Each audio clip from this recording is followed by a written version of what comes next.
Good evening, my friends. This is the Grim Flayer. Hope you're doing very well tonight. Let's play some Jund Snakespear. It is time to Jund them out yet again, with a twist as there often is. But first, a brief note on the content you're about to see. It is a full league. The first round, though, is a replay. The other 4 rounds are live recorded. Why? Well, allow me to briefly explain.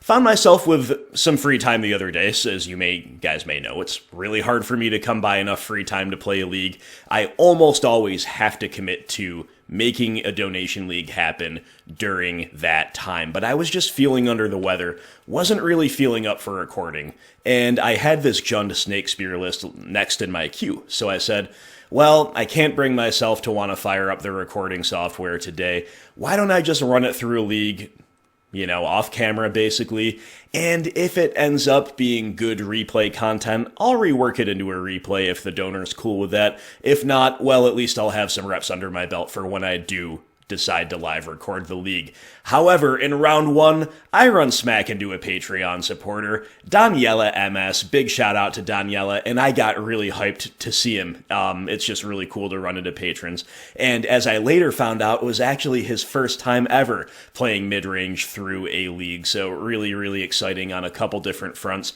And that perked me up. I decided to try to start recording while playing in round 1.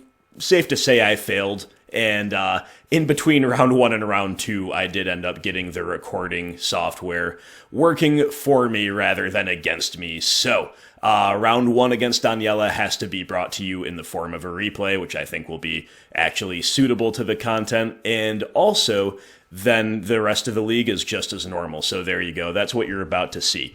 Now, as for the list, this is Jund Snakespear. And as you may have known, As you may have seen, I recently had a 5-0 with a Golgari Snakespear list that came to us from Patreon supporter Mully. And I have designed this Jund Snakespear list borrowing heavily from Mully's ideas on Golgari Snakespear, which we had such great success with, and also paying homage to a lot of the things done currently by Rakdos Shadow, which are 2 runs out on the channel have yielded 2 4-in-1s. So a couple of archetypes that we've had some good luck with lately, I'm kind of endeavoring here to hybridize them. So this is a donation league brought to us by Patreon supporter and long-term confidant Sycophantastic. I think with his first donation league, I called him Psycho-Fantastic. What else is new? I'm mispronouncing names. Even just Discord handles I mispronounce. But Sycophantastic had one very simple request. He wanted me to play Dark Confidant in a Jund list. Pretty simple. Something I'm always happy to do. But, Bob is not exactly stock anymore. So it did get me thinking, well, what strengths does Bob bring to the table and what build-around incentives does he require? And I went back and forth on a few different ideas, but one thing that kept coming back to my mind, of course, is all else being equal, you do want a lower curve with Bob. So it made me want to start investigating that, and it led me to this idea where, again, we're kind of using the structure of Golgari Snakespear, but adding the powerful red cards, and we are also taking some cues from Rakdos Shadow. So big shout out to Sycophantastic for the continued support. And I have a verbatim quote for him to read before we get into our detailed deck tech, and then followed by the league. But Sycophantastic said to me, "My, how the time flies. Feels like just yesterday. I was cracking packs of Tempest and trading away my Gaia's Cradle for Cursed Scroll." So big F in the comments for young Sycophantastic. We've all been there. Being, young and foolhardy and just full of dreams, and you trade away your $1 million cards for things that don't end up being worth all that much. Anybody who lived through that era of Magic as a young person definitely can relate to that. So big shout out to you, my friend. Thanks for the support, and this league is for you. Alright, so what is the deal with Jund Snakespear? Well, the first thing is we have much worse mana in terms of specifically how painful it is.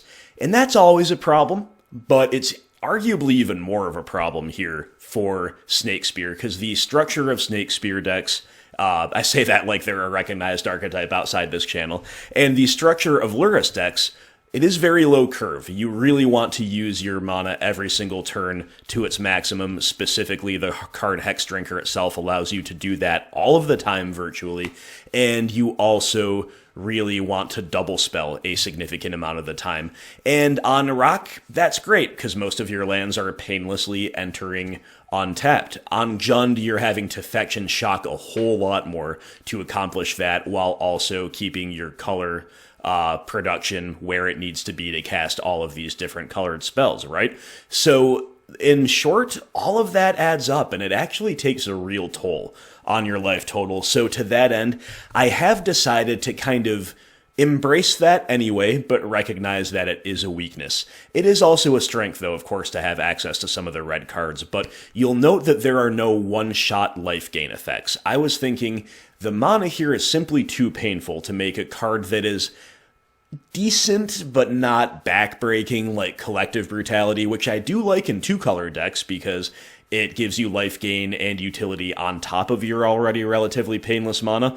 Here in this particular deck, with all the things I just outlined, I don't think those little one-shot life gain effects are going to do enough. So I think playing a card like Weather the Storm would actually be reasonable here, but I didn't opt for that. We are halfway punting burn. It's not very much in the meta. And beyond that, we do have some repeatable life gain in the form of a 1-of Cling to Dust, which this could have been a few different other cards. The lack of otherwise being able to gain life was part of what made me want to register Cling. We also have that 1-of Shadowspear, which is part of the name. We had to include it as an homage to Snakespear. It also does give us, again, repeatable lifelink, and of course, Lurrus, if she can connect repeatedly, does that as well. So that's the first thing to note. There's not really any one-shot life gain effects. The ones that exist are multifaceted and repeatable. And we definitely are unfavored against burn, but now is a great time to not really be prepared for burn. So beyond that consideration with the land base, it looks very much like the Snakespear list that you might have seen me play a few weeks ago, maybe a month ago now, I can't really remember. And let's talk about what the red cards bring to the table, because everything else that you've seen here is something that was in the Snakespear list, if I recall correctly. So, Seal of Fire, loopable with Lurrus, very, very nice in that regard. Also growing our Tarmogoyf handily, and also being able to really capitalize on that using every mana every turn strategy that I outlined a couple minutes ago. Lightning Bolt obviously is just as castable as Seal of Fire, but if you're holding it up and you really need to use it as a removal spell in that match, but your opponent doesn't present a target on that turn, you've kind of halfway time-walked yourself at least, right? Whereas with Seal of Fire, yes, it can't kill X3s, and yes, it doesn't conceal information as well, but you can deploy it now and use it later. You are curving out as efficiently as you need to under almost any circumstance, and Seal of Fire just helps you in that endeavor that much more. As we said, we are looping it with Lurrus, but note only 2 lightning bolts. So a big theme of my design here is that the black cards or the black-green cards are doing the heavy lifting with removal. We have 2 bolts and a third pseudo-loopable bolt in the form of Seal, and we have 1 Kolaghan's Command as another flexible utility card, which I really like. But despite having access to red, we are still leaning heavily into the black removal core or the black-green removal core. 1 Pulse, 1 Decay, 2 Assassin's Trophy, 3 Fatal Push. I think all of these cards are so good right now, and I think despite the red splash, that is where we want to be. And the red cards are in a more ancillary role, a more supplementary role, and again, I think that is correct. The red threats, though, are really exciting. 2 copies of Wrenn and Six, 2 copies of Kroxa. These are some cues that I've taken from Death Shadow. 2 is a number that you're probably about right with when you're in a bit of a null zone between aggro and mid-range. And we are definitely more mid-range than aggro, but we do have a more aggressive slant, a lower curve, so can't necessarily leverage the third Wrenn, the third Kroxa all that well. So 2 copies of each, pretty much exactly where I want to be. Moving on to the sideboard, and I guess just before we do, The Hexdrinker and Tarmogoyf are kind of like the Shadow and Scourge of this deck. They are not as good at just straight out killing the opponent, but they're still pretty good at that. They're less conditional, they're less vulnerable to targeted hate or blowout removal, and also they are more flexible. You don't have to manage your own life total and or the opponent's life total to have a Tarmogoyf be huge. And Hexdrinker can win games that no other card that sees modern play can by leveling all the way up to 8. So just wanted to briefly mention that green threat core. It's also nice when Auric champions everywhere in the meta to have all these green beaters that just kind of, run over the top of her, right? In the sideboard is arguably where the red splash shines just as much, if not more.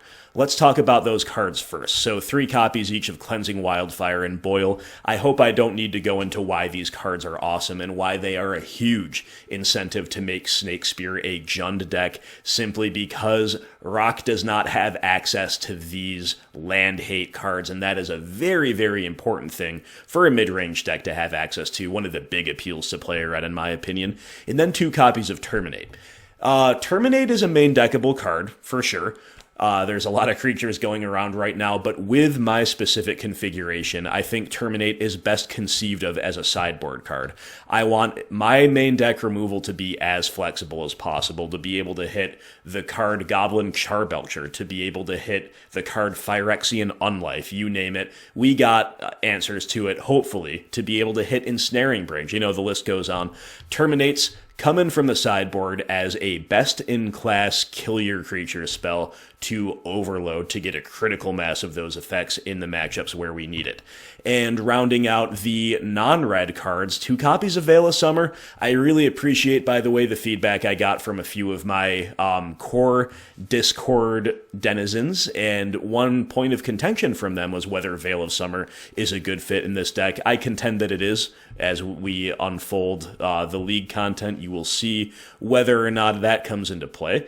2 copies of Nihil Spellbomb. Note that we do have 1 main deck for a total of 3. It is still excellent Grave Hate. I'm not on the Soul Guide Lantern train. I'm still on the Nihil Spellbomb train. Looping it with Lurrus is a dream come true. And speaking of looping with Lurrus, Engineered Explosives, really, really oppressive if you can get to that stage of the game against small creature decks or anything playing cheap permanents at CMC 0, 1, or 2. So there you go, my friends. This is Jund Snakespear for Sycophantastic.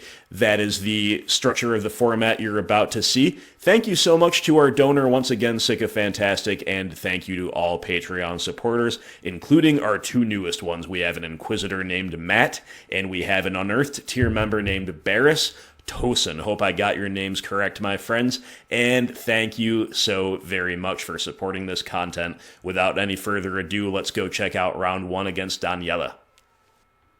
Oh, and I almost forgot. I am borrowing these awesome alternate art, full art Verdant Catacombs with the funky frame. I think they're pretty cool, but you guys let me know what you want to see on the channel between this and the OG Zendikar ones. We're also trying out the same thing with Engineered Explosives as opposed to the orange masterpieces I usually use. I value aesthetics highly on the channel with card selection. Let me know what you want to see in the future. Alright, my friends, it is round 1 against Daniela MS, and as you can see from the chat here, we recognize one another. It's epic. You love to see it. We take our pregame actions, if this is even considered a pregame action like Leyline would be, I actually don't know, but we both declare the kitty cat. Look at our awesome keep. Triple discard spell, 2 lands, and 1 each of our premier green threats. We cannot lose, or can we? Daniela's got just as nutty of a hand in the way that his deck has a really strong balanced hand, and we have the same thing in the nature of our deck. So they have double Bomat Courier, double Fatal Push, starting to look like it's lining up really well against us, and a Bolt and a Swifty. So taking away the Swifty and taking away the Bolt are some of the least redundant pieces. That said, with 3 threats, all of them being very small 1-drops that die to all of our removal, I usually value taking away threats pretty highly, but between that and between Daniela having a 1-lander, I think maybe we just start trying to take the Fatal Pushes away, because right now, it doesn't look like he can beat a Tarmogoyf. So, that is the thinking here. And we'll see, of course, how it plays out, but OP will grab a Blood Crypt and has drawn an Inquisition off the top, punishing our take and being very well timed for him, taking away our Tarmogoyf. Now we are definitely in a bit of a weird spot. We've drawn Wrenn and Six, though. So normally Wrenn on the play, turn 2 in this type of matchup is pretty great, but we don't actually have a fetch land to buy back, so that's a bit unlucky. If we had a fetch land, I think I would have done that. As it is, I think we stick with the Thoughtseize plan, although we don't necessarily have to take Fatal Push anymore now that our Goyf has bit the dust. And to that end, we do take their best threat, which is the Swifty right now. And it's also the one that does not die to the Wrenn and Six ping. We're really trying to set ourselves up where the opponent has no choice but to play some couriers out on this one land keep, and then Wrenn gets to take him to Ping Town. For the sake of efficiency, we play out Hexdrinker. I don't think it's realistic to expect us to be able to level Hexdrinker anytime soon. I'm pretty happy to trade it with a push or a bolt and hope to draw a third land so we can Thoughtseize into Wrenn next turn or otherwise find a good spot. Also maybe giving the opponent permission to play a courier here, which would of course allow us to just play the Wrenn and ping it no matter what we draw. Instead, Daniela will point a lightning bolt at our poor snake, and we draw Dark Confidant. So still no fetch land with Wrenn and Six, still no ability to double spell, and I take the same exact play. I say I'm pretty happy to trade this 1-for-1. It's going to clear the way for Lurrus in the mid-game, or indeed for another Goyf off the top, which we still have reason to believe cannot really be beaten. We do draw the third land, which is something we've been looking for, and now we can Thoughtseize into Wrenn, but and I might have done that if the opponent had made a second land drop. Because Daniela has not made a second land drop, I'm actually still just waiting for that opportunity to ping a Bomat Courier and a Thoughtseize when the opponent's grip is a little bit more full. So we just put Lurrus into hand. We get punished if they draw a discard spell off the top again, but they don't. They do hit the second land, though, and now it's double Bomat Courier time. So things haven't gone quite to plan. We really wanted them to have to play these out one at a time. That's okay, though. We've still got lots and lots of good things to do. What do? Well, we draw the fourth land, so we are able, if we wish, to play Lurrus, buy back a Hexdrinker. Definitely could be good, but we decide to Thoughtseize here, maybe clearing the way for removal, seeing what else is up, and we see something pretty scary. Double Scourge of the Skyclaves from our opponent here, and now we get to ping a Bomat Courier just as intended, and then, we're actually in a bit of a bind. We can kill the Courier next turn, but maybe they can draw some cards if they'd like to. More realistically, the Scourge is coming down no matter what else happens, and that is indeed what happens. And that is pretty scary, you have to say. And opponent knows the Courier is going to get pinged next turn if we so desire. Knows that the Wrenn and Six's grinding value is no longer, it's neither here nor there in the face of an 8/8 Scourge. We can either kill the Scourge or we can't. So pressuring our life total, I think, is a good move from Daniela. And we will go ahead and ping, forcing the Bomat Courier activation. The draw of a third land, though, from opponent last turn, by the way, was very, very crucial in terms of enabling that. Now, I take an interesting line here. I'm open to the idea that it was incorrect, or less likely to be correct, but I decided to spend 2 points of life to shock in and play a Tarmogoyf rather than buy back the Hexdrinker. Why? Well, I want to leave the Hexdrinker in the yard for the purpose of, if we're assuming we're chump blocking no matter what next turn, I wanted to be able to buy back the Hexdrinker and do whatever else we needed to do, including put the Hexy all the way up to level 3 while casting a 1-drop removal spell like Fatal Push, or indeed Lightning Bolt if we do have any kind of ability to go upstairs with the opponent's Pain Lands. And I maybe overthought that, but I have seen these decks main decking Path to Exile, right? So I'm thinking if something gets pathed, it might as well be the Tarmogoyf. Then after I did it, I thought, well, then we have to chump with Lurrus, then we're not on escaping Hexdrinker next turn anyway. So again, maybe I overthought it, but in any case, opponent has ripped Fatal Push and Bomat Courier off the top, so obviously we'd be in chump block mode with Hexy just the same. And our life total would be under pressure just the same. Bomat Courier even able to cleanly answer Wrenn, opponent drawing off of Bauble. Daniela's completely styling on us. We draw Abrupt Decay though, so we're not completely dead, but we're very, very far behind. Opponent rips a 4th land and a Monastery Swiftspear. This draw punishes us for being a little bit more cavalier with our life total, because they not only draw a haste threat, they then crack a canyon into a Bauble for the prowess value. So we're down to 2. We're pretty much dead no matter what we do, and opponent draws another card. We rip a fetch land, so to be fair, our play didn't matter there. It might not have been optimal, though, and in either case, Daniela had us soundly defeated. So I think with the opening hands, it was anybody's game. I think Daniela's draw of a turn 1 Inquisition off the top was really crucial to him being able to win the game, because the whole way that our hand kind of stymied their hand was just being on the play, playing a Tarmogoyf on curve. And yes, the opponent did have fatal pushes. Sorry, it wouldn't have been on curve, because we were going to clear the way with another discard spell for the turn 3 Goyf, I guess. And the opponent did they find another removal spell? No, yeah, but it was pretty late in the game. It was this third one down here. I guess it was the previous turn. It was like turn 7. So if we had been able to stick the Goyf, I think we could have won that game. Because we weren't able to stick the Goyf, we were just trading 1 for 1. We had a lot of good things go for us, but Scourge was a card that was a little bit too big to answer. And then the gas off the top for Daniela, Bomat Courier's hasty pressure, ability to refuel. That card, despite dying to the Wrenn pings and every other form of removal we could point at, it was really, really nice. So Daniela just styling on us here in game 1. You love to see that. That was pretty cool. And let's take a look at game 2 of match 1. Okay, we got 7 in, 7 out against Rakdos Shadow.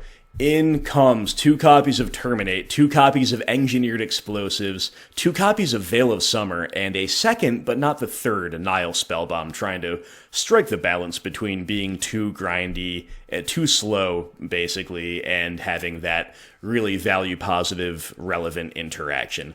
The 7 cards that make way, all of which are pretty fine, but we do need to make some cuts, are Shadowspear, because it might be tough to stick a threat, but I was very tempted to leave that in, because the lifelink could really make their Scourges a whole lot worse. But I think that's pretty win more, so I did decide to cut the Shadowspear, but it was close. We cut a Wrenn and Six, again a fine card, but we have to make some cuts from somewhere, and our deck is so good post-side that we cut otherwise fine cards like a Wrenn, a Hexdrinker, 2 Thoughtseizes, which I think is a correct cut here, and 2 Dark Confidants. I was tempted to cut maybe another discard spell to leave one of these permanents in, but didn't end up deciding to do so, valuing the Inquisitions reasonably highly. So that is what we do. And interestingly, Daniela does not declare a companion post-side, so I'm actually feeling okay, because I don't know what the transformational sideboard plan is necessarily. It might be something powerful like Liliana's of the Veil, right? But we have a virtual 8-card opening hand, and we have a really, really strong post-side 60. I bauble myself, I see a Hexdrinker off the top. I think that'd be fine, but we already kind of have 2 pretty good threats. I kind of want to draw interaction instead, so we shuffle it away. We draw Inquisition, that's definitely pretty good. Punishes us a little bit, though, for getting Stomping Ground, maybe. Next turn, we'll see what else we draw, right? So opponent will lead on Bomat Courier into Mishra's Bauble. Tag us for 1, bauble us on the upkeep, knowing that we're about to draw a Bloodstained Mire. So, yeah, we're just single spelling with an Inquisition. The opponent's got still 5 cards in hand they're going to draw off of Bauble too. I don't think it's necessary to cast it right here, right now. So instead, we'll just throw a Kroxa out there, trade 1 for 1 without the opponent really knowing much of what to pitch optimally, besides their own instincts and their own broad assessments. Opponent operating off double canopy lands could definitely prove to be painful, could definitely prove to be an enabler for them too. And then playing out a 3/3 Scourge of the Skyclaves, and here is where I start to feel like, oh man, this is so rough. You don't have that many opportunities to just bolts a 3/3 Scourge of the Skyclaves, and that would feel so good. But maybe if we don't have Bolt, we could at least push it, decay it, anything. We need a draw off the top. Nope, it's just another land, so that feels pretty bad. Time to Inquisition, though, and we have a really interesting choice here. We see Shadow, which is always a decent take, especially with a third Canopy land, showing that the opponent's all in on enabling it. A Lightning Bolt, which is a really tricky card to play around, simply because it will enable Scourge in a couple different ways, but there's also a Blood Moon, and if we don't take the Blood Moon now, we are either locked out of black, or we're locked out of green. It was still very tempting, though, to just take... It was tempting in a few different ways. This is actually a really interesting decision, because if we take the Moon, I think that's good. It grows the Goyf, it unlocks our hand. We have reason, and I should say that leaving Moon also means that Lurrus will never be castable unless we grab a swamp, lock ourselves out of green, and also naturally draw the second swamp. So taking Moon unlocks our hand. We have reason to believe the hand is really good. We also can escape Kroxa, where we could never really do that under a Moon anytime soon. However, if we leave the Moon, then we have another interesting choice. Like, they can't quite cast the Shadow probably next turn if we take Lightning Bolt. So then are we time walking them, or do they just slam the Moon but then lock their own Shadow out until they draw Natty Swamp? Or do we ignore the two overtly powerful cards in hand and take away Lightning Bolt? Because Lightning Bolt, again, is a big enabler for Scourge and arguably for Shadow as well. So this was a real interesting moment. I would love to hear your thoughts on it. I did put faith in my own hand here at the end of the day, take away the Blood Moon. It does enable us to grow the Goyf, and it also lets us to get a swamp and play the Goyf this turn. That way, if they rip another Blood Moon off the top, well, at least we have cast a green spell and can cast this black spell in the form of Kolaghan's Command. So, opponent rips a Kroxa off the top. Definitely a scary card, but we've got one too. Ours is poised to come down earlier, and we do have a pretty expendable Cliffs to pitch. However, I don't like how that reduces our life total, and it does give us no choice here but to let the Scourge attack through. Why? Well, if we assign the block, even though we're bigger than the Scourge, Daniela can point the bolt at himself, going down to 11 off the canyon, growing the Scourge to a 7/7 and beating the Goyf in combat. So that's why the Lightning Bolt looks a little innocuous. It was actually a real possibility to take it with that Inquisition. But we didn't. Again, we're putting faith in our own hand to get there, and we're rewarded. We draw Fatal Push. So we're going to shock in here, and we are going to swing with the Goyf before anything else happens, make the opponent decide what to do here. And basically, I do have a few different choices. Escaping Kroxa, maybe not the worst, and using him to chump block the Scourge. That's not really what we want to do, though. We want to push the Scourge. Do we want to put Lurrus into hand? Well, it's powerful, and I really thought about it, but I said, okay.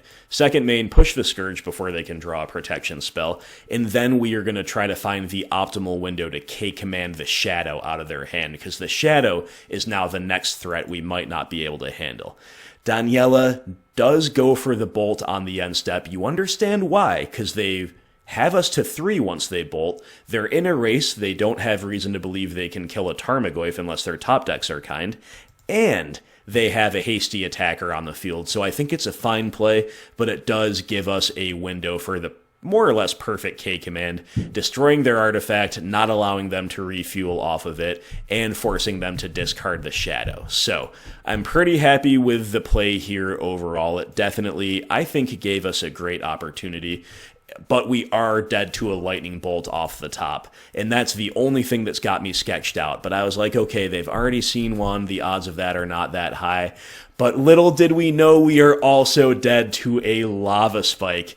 Daniela draws the 4th land off the top. It's one that enters untapped, and that is just GG, because Kroxa brings the heat, the Lava Spike, and every single point of damage that Daniela was able to scrape together here added up, contributing to the win. And also, we have to say, the painful mana base of Jund Snakespear as opposed to the Rock definitely put us within reach, probably at some point, right, relative to where Golgari mana would bring us. So if we have to lose, which we always hate to lose, right? We never love to lose, I should say. But if we have to lose, how better to lose than to a wonderful guy, a really cool Patreon supporter on a really cool deck in a mirror match in his first ever league with a mid-range deck. He's more of an Esper player by nature, dabbles in a couple other archetypes if I recall correctly, but taking the Grimflayer to school in a Lurrus mirror in round 1,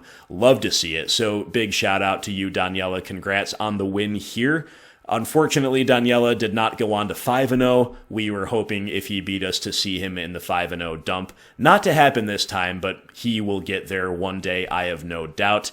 And yeah, this was a really interesting match with a couple of decision points. The one by escaping the Tarmogoyf in round 1 was maybe a little ambitious, but ultimately didn't end up mattering.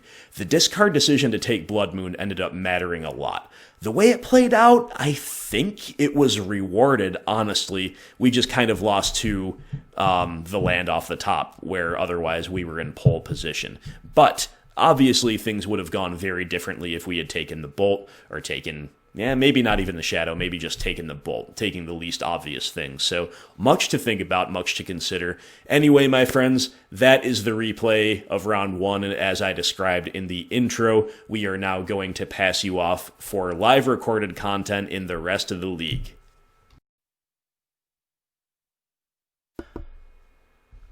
Alright, so we left... oh man. We left ourselves dead to a top deck to land there. Feels so bad. Feels so bad. Alright, anyway. We're keeping...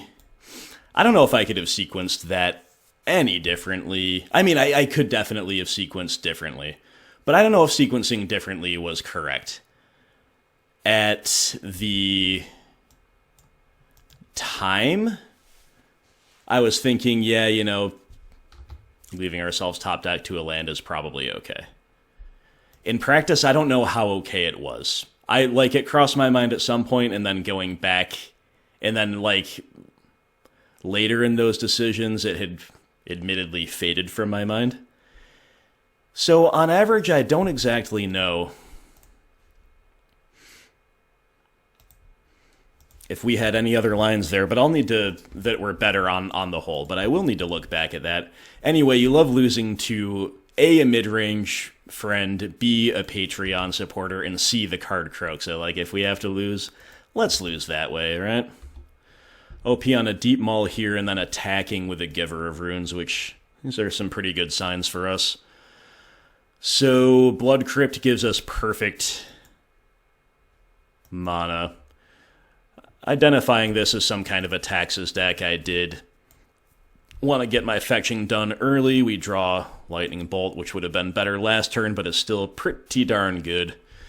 Awkwardly, we've clung away our fetch land, and now this Wrenn is worse, but I think it is still going to be okay. So I think I'm going to just value removal here. Giver of Runes is a must-kill target. We'll be kind to our life total.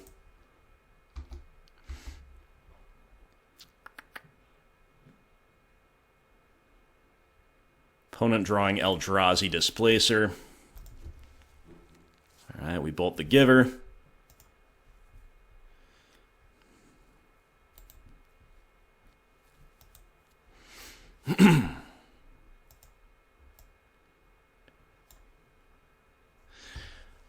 I'm going to Bauble them. They're about to draw Stoneforge Mystic, so we definitely want to hang on to this Kolaghan's Command.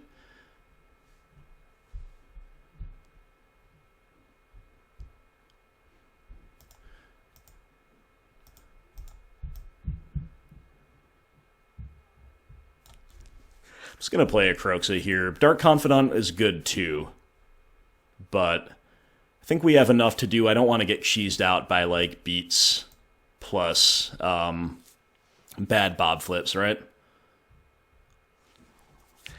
And I want to work toward an escaped Kroxa. The draw of Blackcleave Cliffs is awkward in that regard, without any question.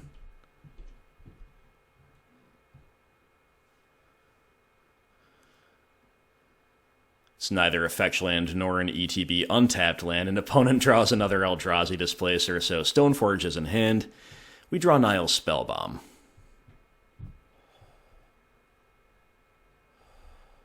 Alright, well, I guess we're just going to trophy one of these things. Play a Spellbomb. Play a Blackcleave Cliffs and say go. Pretty straightforward stuff, I guess, and again, just hoping we don't get kind of cheesed out by the beatdown here.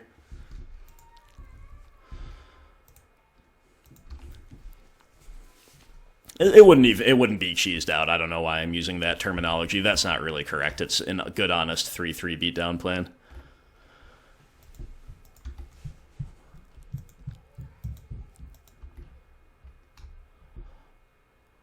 Alright, so they drew another land. It really punishes us for having trophied them, because now they can flicker with Eldrazi Displacer. And I guess they're just gonna hardcast Sword of Feast and Famine. Okay, I think that plays to our advantage. Obviously, they don't know about our Kolaghan's command, and obviously that card's a beating no matter how it lines up, right? But still definitely seems to work out pretty well for us, so I'm inclined here to crack Spellbomb before we K-command. That allows us to draw Bolt or Push to beat their whole board. And I think that's like just about as good as playing a Bob and probably chump blocking with it. So sure.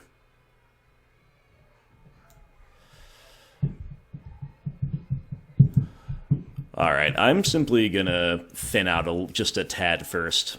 Again, do fetching in the first in the face of a potential Arbiter package.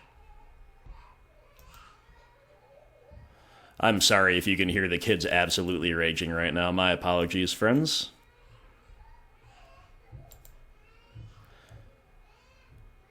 Okay, destroy target artifact.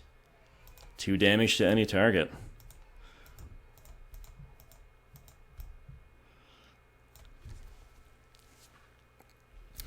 And if only this Inquisition was a push, we'd have everything we needed. As it is, the opponent will rip a land. They've got the Field of Ruin for utility, that's it. We are down to 6, but we're escaping a Kroxa. We've got plenty of other things to do that are nice.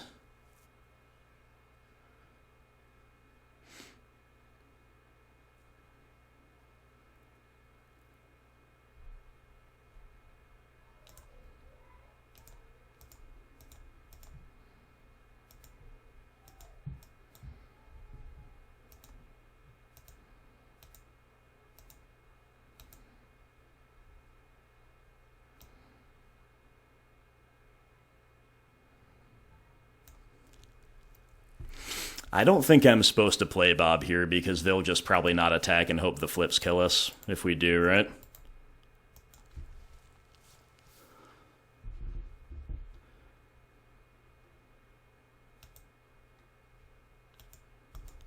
I'm going to play Wrenn, though.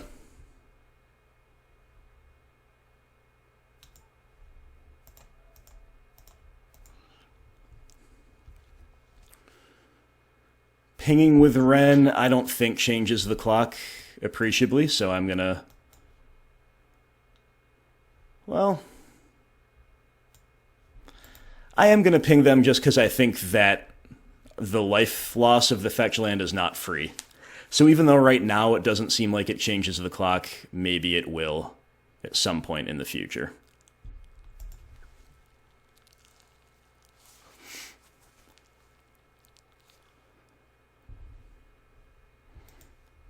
So some really nice Eldrazi Displacer action there. We do get to keep lava spiking them that way, but we are in need of something here.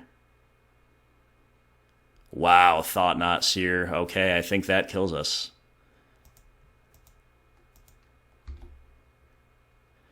Maelstrom Pulse, maybe not. What a good draw. We got to hit the Thought Knot and then try to draw more removal. Beautiful top deck.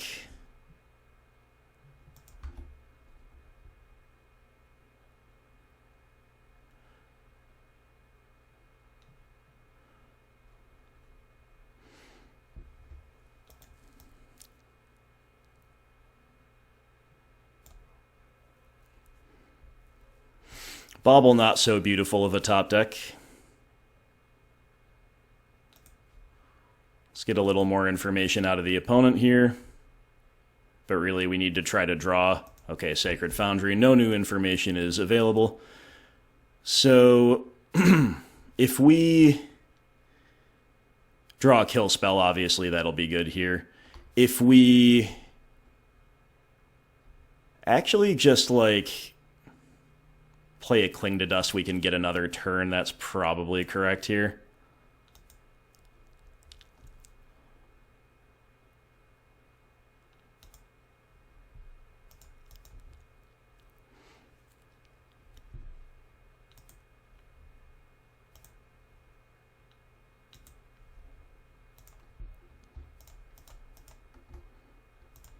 Two, three, four, five. Getting soloed by the Displacer feels pretty bad. Wait, how do I not have 5?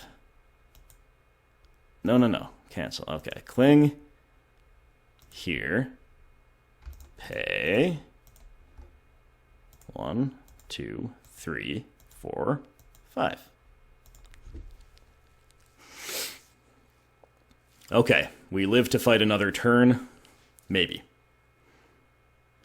Our Bauble draw yields a fetch land. Pretty rough stuff, but opponent bricks 2.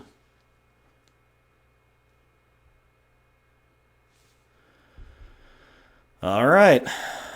Top deck one time, Assassin's Trophy, we did it. Let's go. Alrighty.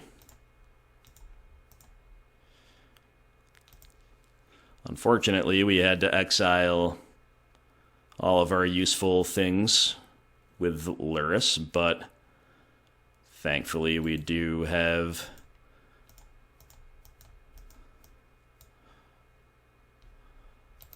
a little bit of a reason to keep playing.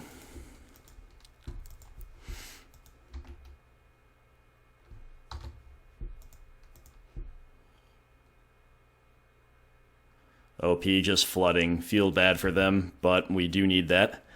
We draw Shadowspear, which is, of course, really awkward. Given the fact that we only have one threat, we already do have lifelink on that threat. It's all a little strange, but it's been a strange game. Is it too much to ask that they brick again? Yes, it is too much to ask. I don't know why I didn't equip. We're dead anyway. Or are we? Okay, whatever. Yeah, we're dead. Okay, well, it was too much to ask for them to brick forever.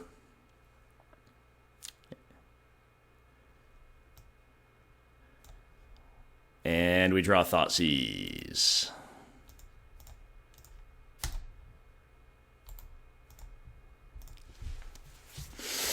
Okay, so both of us bricking roughly as bad as the other one. You hate to see that. That happened off a Maul to 5, which is not a good sign. We just had so many weird things going on that I don't know. I don't know how to feel about it. Speaking of not knowing how to feel, I don't know about EE. They obviously go way over the top of it with the Eldrazi package. I think I might rather play a little Cleansing Wildfire action. But these are the considerations. Terminate is our best sideboard card by a good margin. I guess we can cut the Spellbomb. I don't know how good Shadowspear is. Giver grants protection, not hexproof, so it's not really a way to beat Giver. I think I'm going to side that one out. You saw how bad that was there as opposed to drawing like another threat or answer or something, right? That interaction with Eldrazi Displacer against Kroxa is pretty rough, to the point where I don't know how good Kroxa is. Supposed to trim at least one discard spell. Maybe a Wrenn 2. I don't think they play many X1s. Maybe Thalia. I don't know about much else.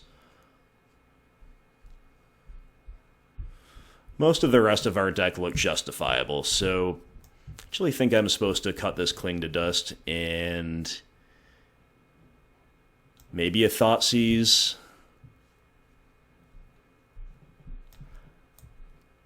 Our land is just so painful that I'm leaning toward that. I'm going to cut Inquisition. You know, hopefully we draw exactly one Thoughtseize, basically, and it gets the right target that we need it to get. Final cut should maybe be a Hexdrinker or a Kroxa. I'm leaning toward one of the two. I'm going to cut Hexy here. 2 Kroxas, not too many, you know, even if they have ways to kind of blow it out. I'm not sure if we should expect to rest in peace out of them or not. This hand doesn't make red, but it's so good I'm supposed to keep it. We've got our 1 Thoughtseize that we asked for. We got Push, Bauble, Trophy, 2 lands. So we'll begin by bobbling the opponent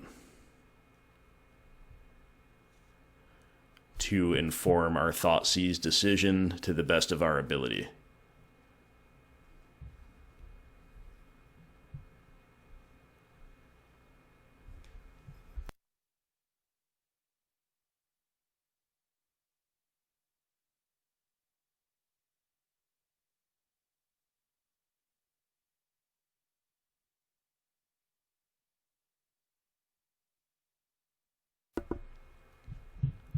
Ramanop Ruins, that's a spicy one. Double Stoneforge Mystic, give her Lightning Bolt. And no red. They kept a redless hand too, but they're about to draw one. Hopefully we can say the same at some point in the near future. Just take one of the SFMs for now, I guess. We draw another push, that's pretty good. And we draw a Hexdrinker, so allowing ourselves to double spell here is pretty good.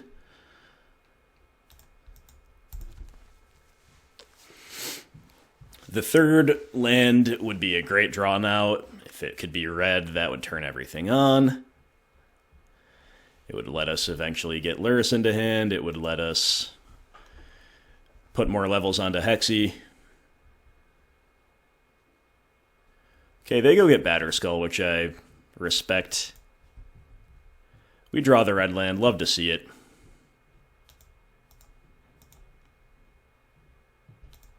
Cast another Fatal Push. This time it does come at some card disadvantage for us.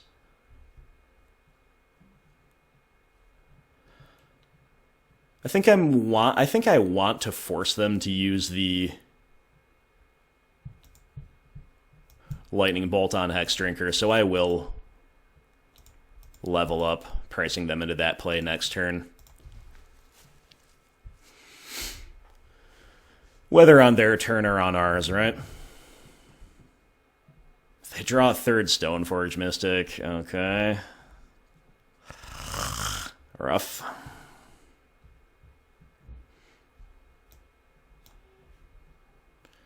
Thoughtseize, sure. Can't cast it right now, but sure.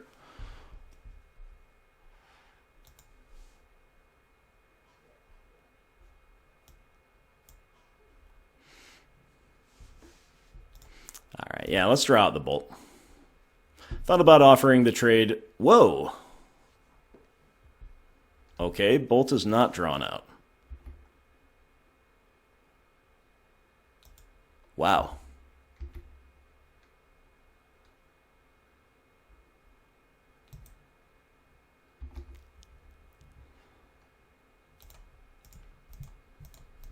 Okay.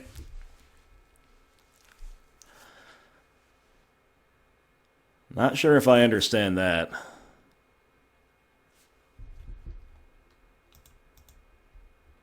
So their hand is Bolt, Batterskull, Sword, 2 unknowns. There's the sword, yep. Got it, got it, got it.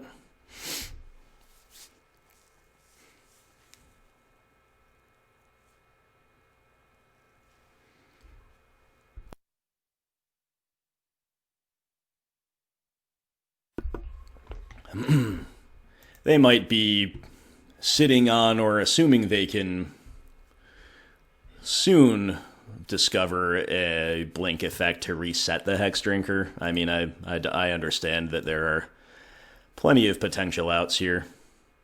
Path to Exile, Batterskull, Lightning Bolt. I mean, thought it was level 4, not 3.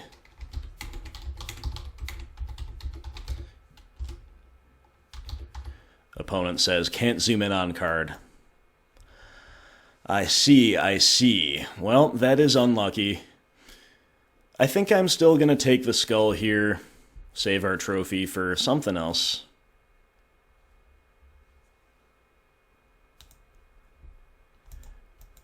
And rather than put Lurrus into hand, which I think would be okay, good even,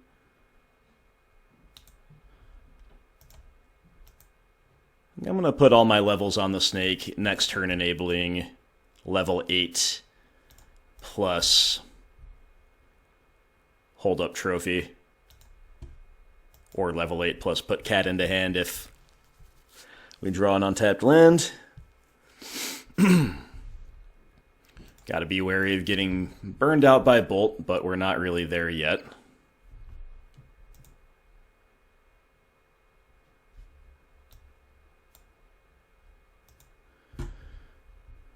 Yeah, if opponent had bolted our Hexdrinker, we wouldn't be in that great a shape, because they'd also have Path for our Lurrus. We'd be in kind of a top deck war. As it is, though, we are in pretty great shape, because now the blink effects don't reset it, because we're all the way to level 8. We got 2 trophies in hand. Seems good.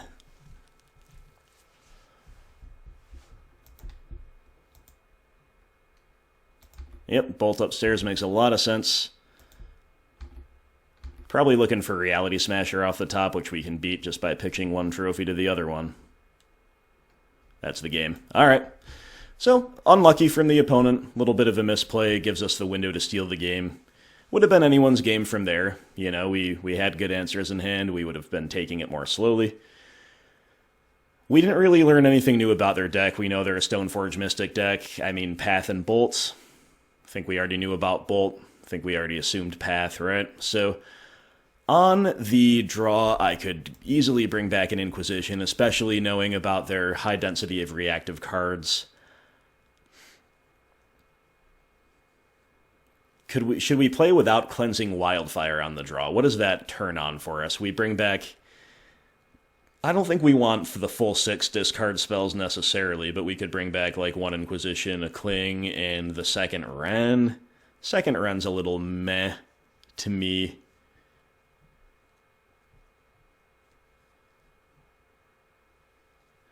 I think I kind of like the Wildfires, but I don't want to play them if I'm not playing all 3. Alright, let's scrap the Wildfire plan, I guess. Because I do think I want... Yeah, I mean, let's just bring back 1-drop interactive spells. That seems fine.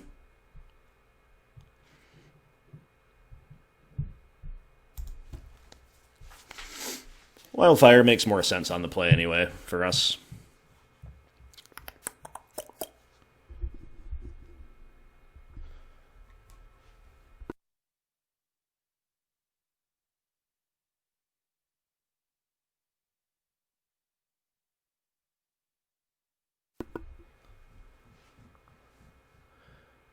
This is a totally fine hand. 2 discard spells, 2 lands, 2 baubles, and a Kroxa.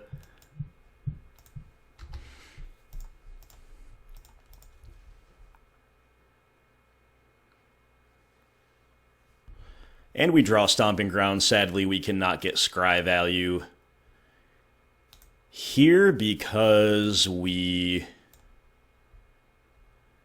cannot choose to play it and also successfully discard the opponent out, right? So... we'll just go get a basic swamp. We do have a painful progression. We'll be mindful of that. Bauble you to see a Battlefield Forge. Inquisition you to see Stoneforge Mystic Lightning Bolt. It's all lands from the opponent. They're drawing another one off the top.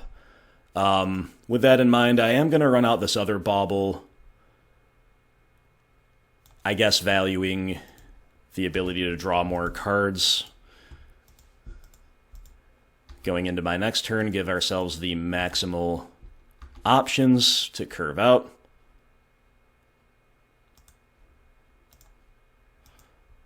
So opponent's next draw step will yield another land. Wow, lucky, lucky us. OP just flooding.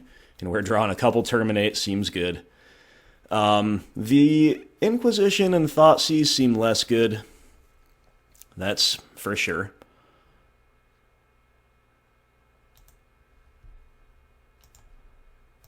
Just gonna play a Kroxa, I guess.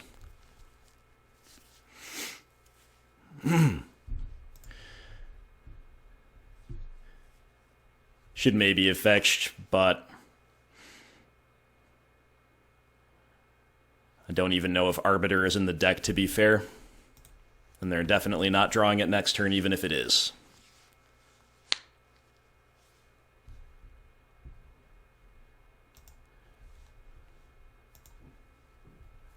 We draw bolts.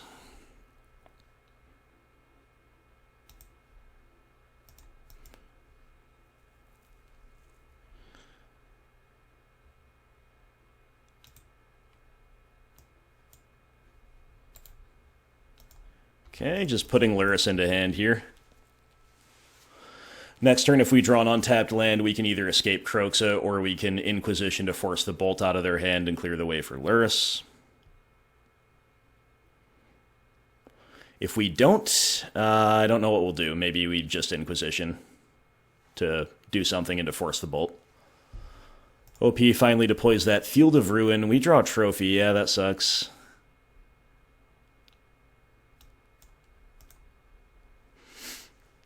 OP gonna draw step field us, makes sense.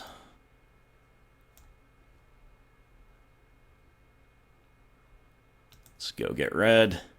And don't get me wrong, with our hand, it does seem a little hard to lose, but you could see us finding a way to lose from here if we never draw a fourth land. But and if they draw an answer to Lurrus. Okay, so do we catch a path? No, they've drawn another land. That's also good for us. That was kind of a win-win there, right?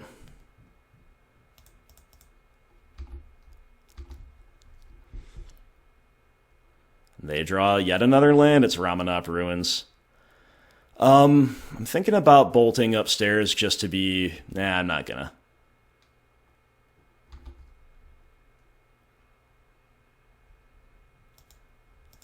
Opponent says, eventually my deck will run out of lands, LOL.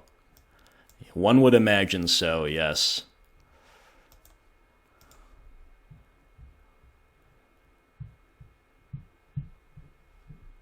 But not quite yet, because that's a Field of Ruin on top, unless I didn't...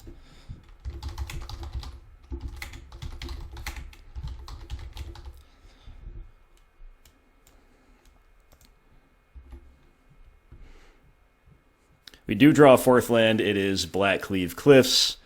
OP gonna go on that field plan.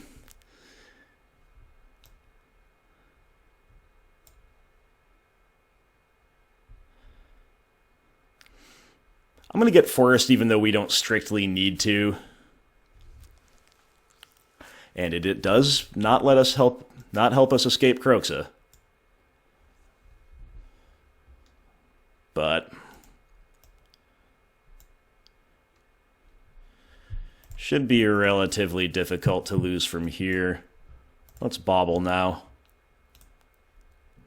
Another land. Oh my goodness. Poor opponent. This really is just like feast versus famine. Well, we're getting a bit of a free win handed to us here in the third and final game of round 2. Opponent playing it out, you know, you understand why. I think at this point we're cool just bolting.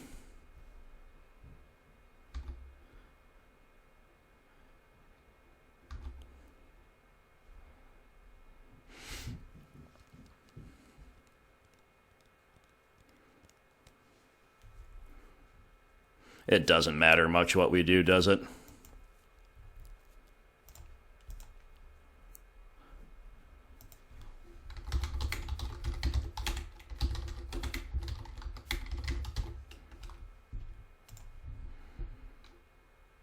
Opponent with yet another land on top. This is thrilling content, I know.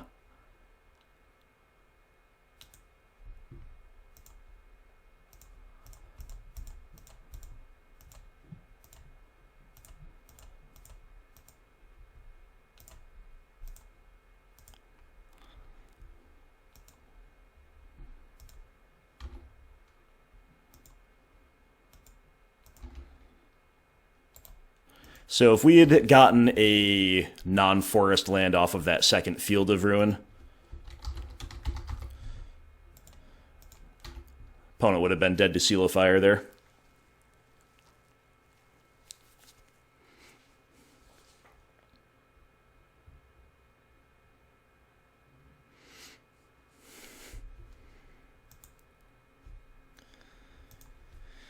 Yeah, not much more to say about this one.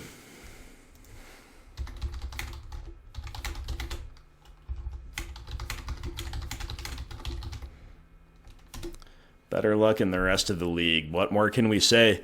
You know, our deck was looking pretty good there, though. We have a hand consisting of 6 kill spells if you count Seal of Fire, and 2 discard spells that the only reason they weren't good, we've had them since very early in the game, is because the opponent was so flooded. So as much as they did just get abominably unlucky and just roll over and do virtually nothing, we also, looks like we really had the beating of them too. But you never know. In any case, opponent didn't really make us interact because they could do nothing besides draw lands. Super unfortunate, but we are back on the board. Let's go to round 3. Declaring our favorite Nightmare Cat.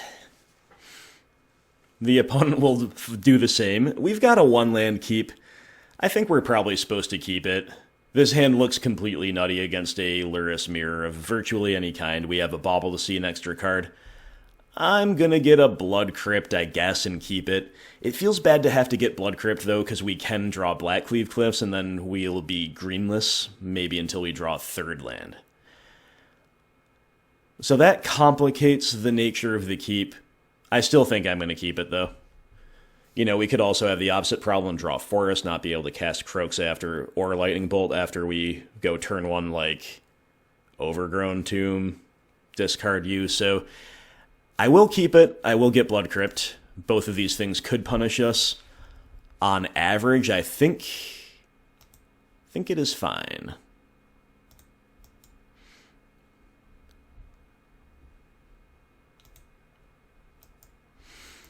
And because this is what our hand is up to, we are just going to use the Bauble. Archive Trap. Well, alright. Not what I expected, but fair enough, I guess. So we would have drawn a Swamp if not for the Archive Trap. That's really, really brutal, but we would have run afoul of that issue with no green, I guess. They're going to... Oh my god, they're going to Surgical Inquisition. That's a heads-up play from the opponent. Maybe we shouldn't have given them that chance, but boy oh boy are we punished. Alright, fair enough. Okay, so things that we were completely unprepared for happened right away. Opponent is about to draw Visions of Beyond too, are you kidding? That's so good in conjunction with the Archive Trap. We've got ourselves a Verdant Catacombs, though, so we are online. And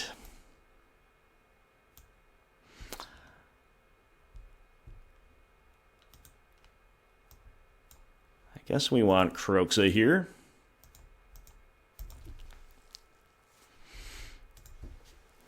Shadowspear, a pretty bad draw, you have to say.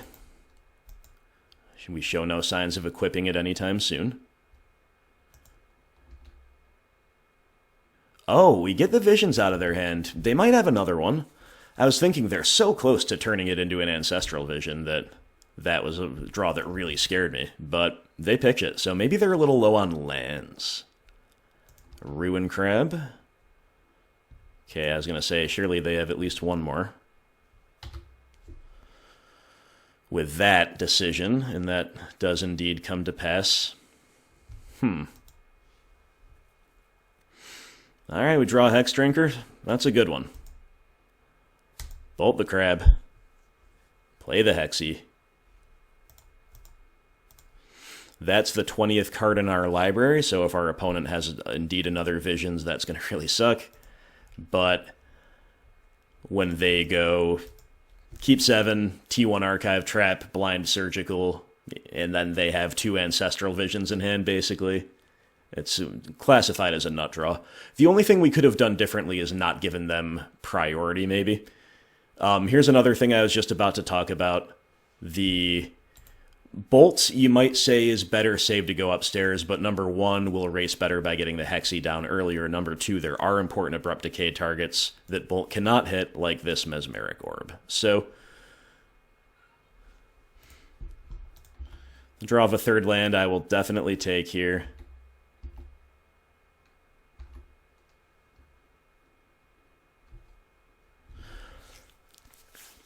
I think it's probably better on average to not have them self-mill. In other words, I'm going to decay before their Mesmeric Orb triggers a resolve. And since our life total doesn't matter much, I'm just, I think, supposed to level Hexy rather than play Shadowspear.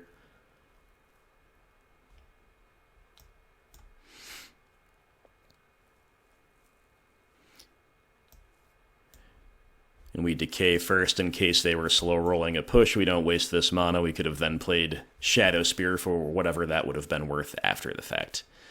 So now, I think we're still pretty far behind. Opponent will find Mystic Sanctuary, which is just brutal. This is looking like a very boilable matchup, though. They'll top deck they'll put Visions of Beyond on the top. They'll mill us for 10.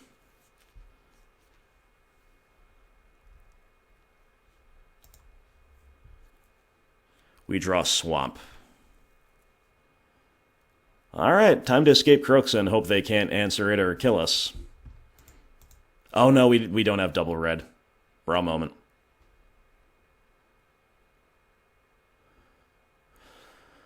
Bra momento.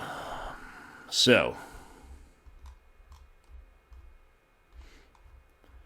got some underwhelming options here. That really sucks. No, 2nd red for Kroxa. That was our way to really take this game. We could trophy them to shuffle away the Visions, but I don't think that's good enough. I think we're supposed to just hope they don't draw mill spells off of it, as unlikely as that is. So, if that is our play, should we just, like, put all the levels onto Hexy? I guess so. I don't love it.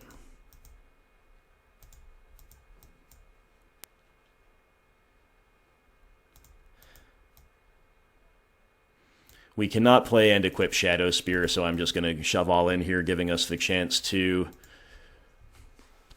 draw Lightning Bolt next turn, which would be lethal. Or Seal of Fire. Both bolts have been milled, so we have to draw exactly Seal of Fire for this to be lethal. We have to get another turn, too. Hedron Crab. Okay, well, that doesn't matter as a blocker, because we can walk past it anyway. But the opponent does blindly mill our seal. So now I don't know if we have lethal.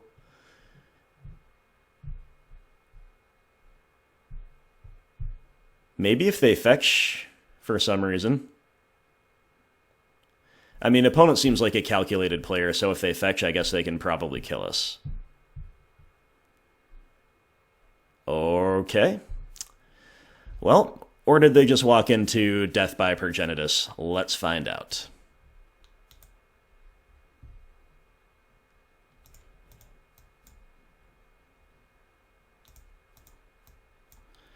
Maybe they have a Cling to Dust to gain life or something. Who knows? Not me. I'm just gonna make a mini Progenitus and hope it wins the game. That's all we can do here.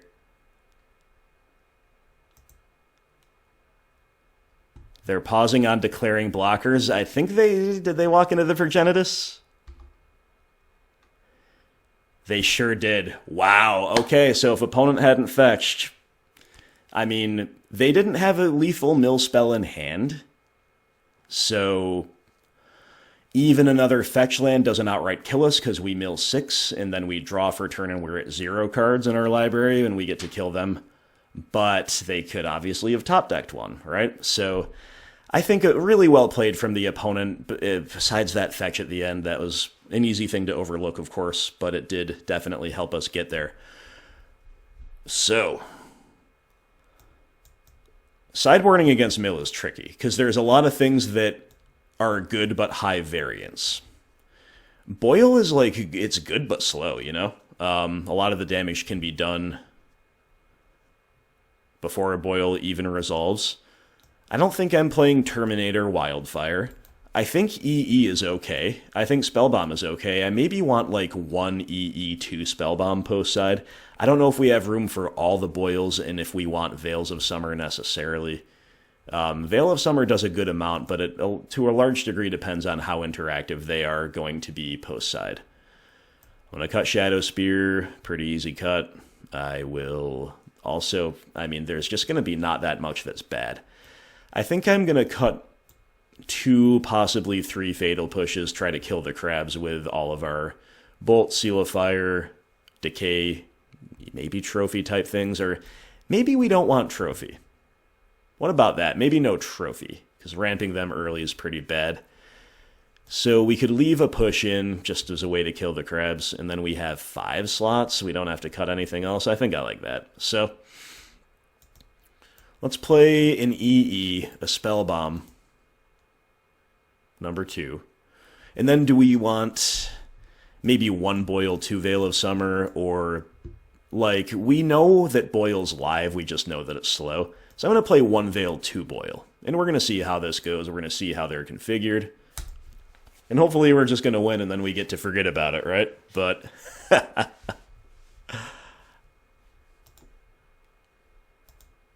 But yeah.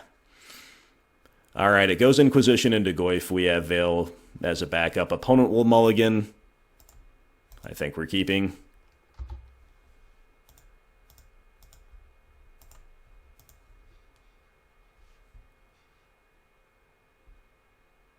No crab turn 1 is good news. And we draw Lightning Bolt. Pretty good.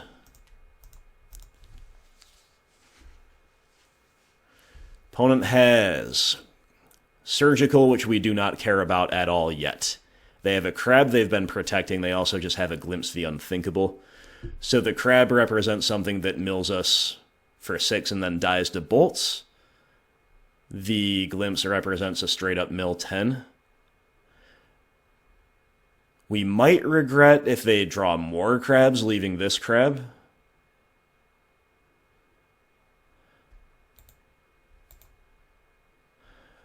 Veil does beat Glimpse. But they're just going to Glimpse next turn. So, yeah, I think we take the Glimpse here. Next turn we bolt the crab. Delays our clock a little bit, but I also don't want like their blind Surgical to be really good off of like a big Glimpse.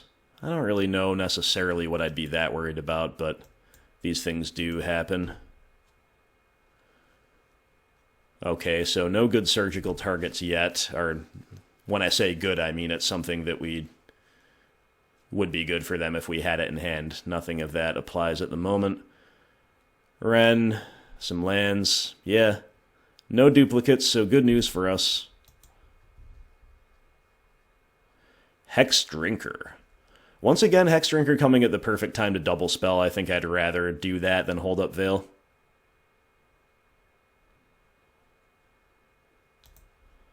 Or maybe it's better to say oh, whoa. Played the wrong land. Forgot almost about their Archive Trap, I remember just in time. And to be fair, we couldn't really do anything else this turn anyway, but I obviously should have played Raging Ravine. I remember just at the right time, but still played the wrong land. That's a feel-bad one. That's a feel-bad one. We might have to just rip the Band-Aid off and fetch anyway so we can get something going here, but that was just poor. Very poor from me. Lurrus goes into their hand.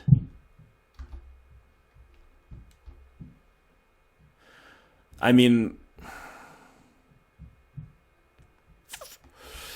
if opponent lets this fetch land resolve, then we can Veil it. So I'm going to go for it, but if we had played the Raging Ravine, we'd be in a better spot. You have to say.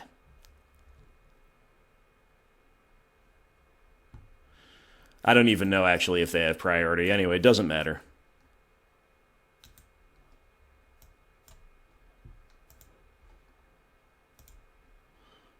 And now we're still not casting a spell, which is really, really bad, but...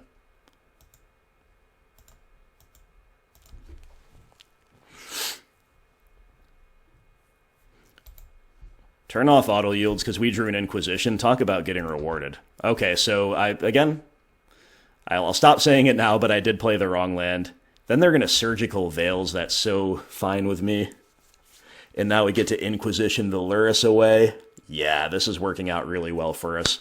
But it would be better had we played the Ravine last turn. It was all part of the mind games, you see. It was all part of the mind games.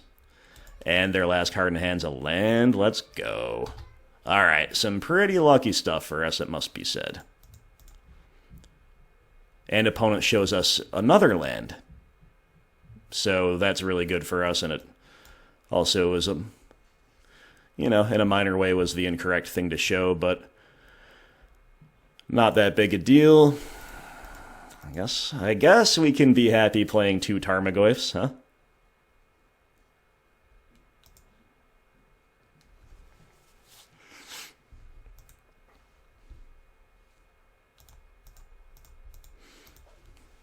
Alright, seems really good. OP gonna draw off Castle Lock Thwain, which is a spicy inclusion. They're dead if we... Never mind, they make a blocker. I was gonna say they could be dead if we draw land to animate Raging Ravine. Artifact is in the yard, so Goyfs are big. We draw a Swamp.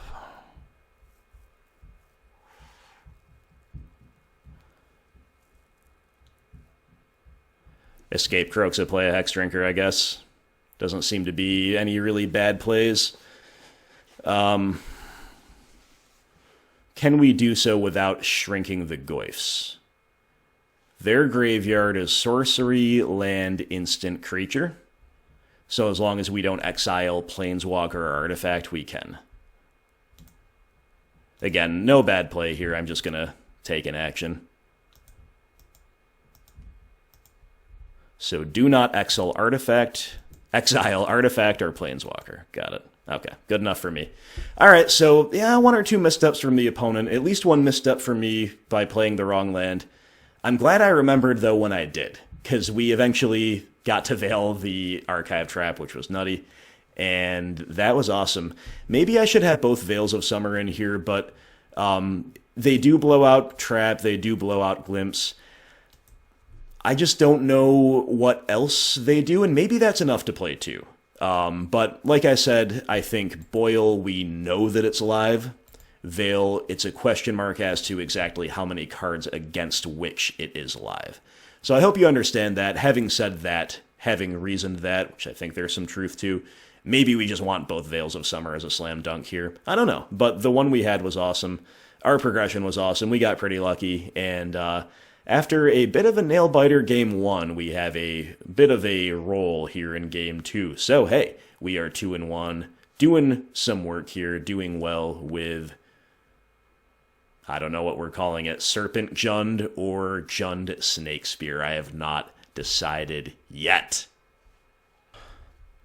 All right, my friends, we are on the play. We will keep a pretty solid one, and we are against Nikachu, Merfolk Master. You know, I in some ways owe my existence on this channel to Nikachu because his structure on Patreon is part of what inspired me to make mine. I even reached out to him at the time. I don't know if he'll remember this. And basically, whoa, Inverter of Truth?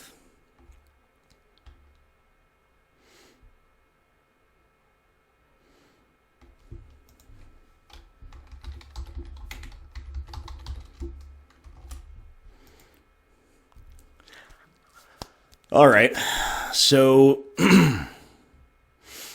I think I'm still just going to try to beat the Merfolk plan and make the opponent draw.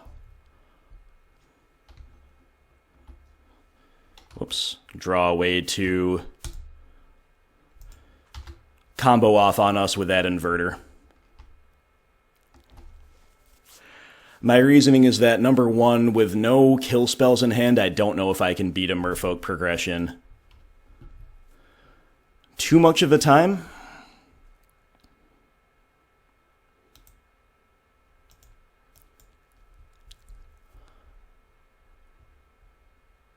Sorry, I'm just thinking about what lands to draw. Against Merfolk, there's always a Spreading Seas concern, even if they're on the combo version, which I've never seen Inverter packed into a Merfolk deck, but Thassa's Oracle is a Merfolk. You know, number one, I don't know if I can really beat just like a good Merfolk progression without any kill spells in hand. Opponent plays Chalice, which punishes us for not playing Hexdrinker, but that's totally fine. We flip Inquisition, that's a little rough.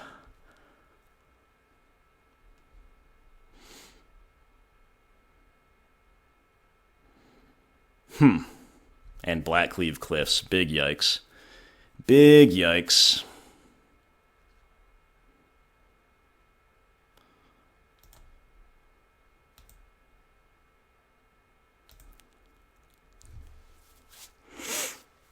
So I think we're just playing Kroxa here.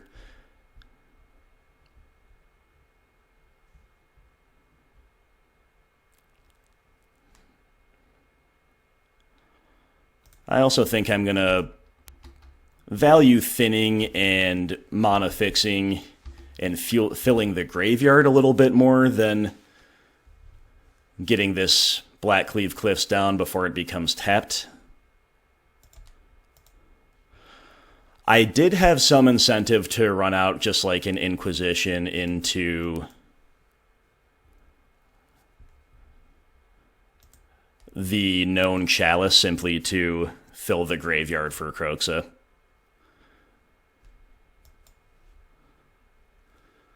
Potentially we should have done that.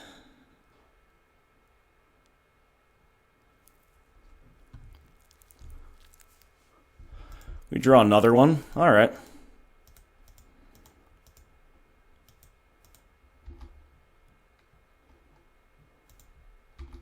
I'm going to offer this trade.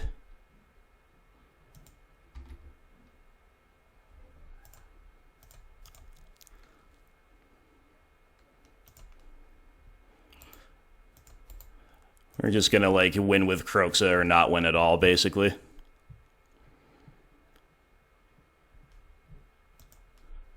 One, two, three, four, five. So they know about the Wooded Foothills, and it's a good card to exile that's not the other Kroxa.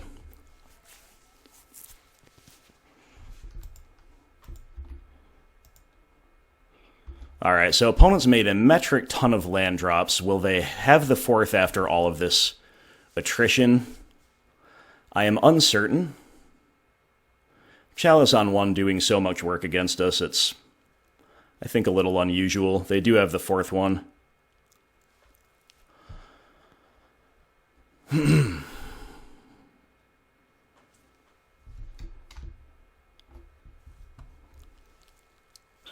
But we're bluffing like a Terminate, Trophy, etc.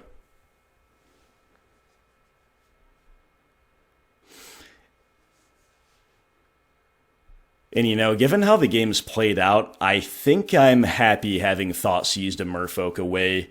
The game would have a very different texture, and once again, we haven't managed to really draw anything. Thank goodness for Kroxa.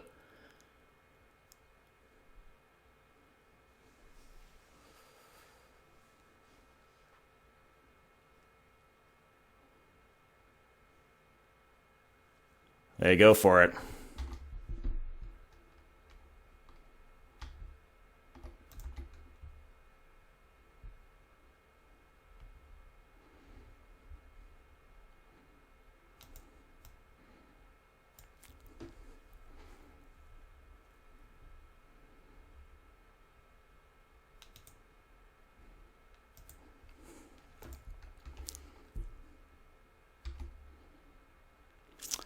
Only drawing dead cards, only drawing lands and 1-drops to walk into the Chalice with.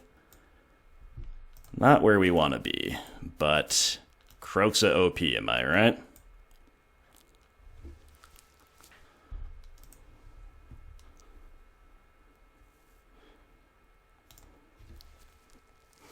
Okay, there's a Gemstone Caverns in the opponent's hand. Interesting. Can't block the flyer.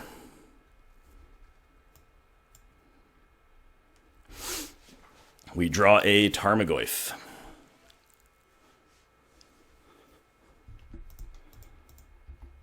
Let's begin with an attack.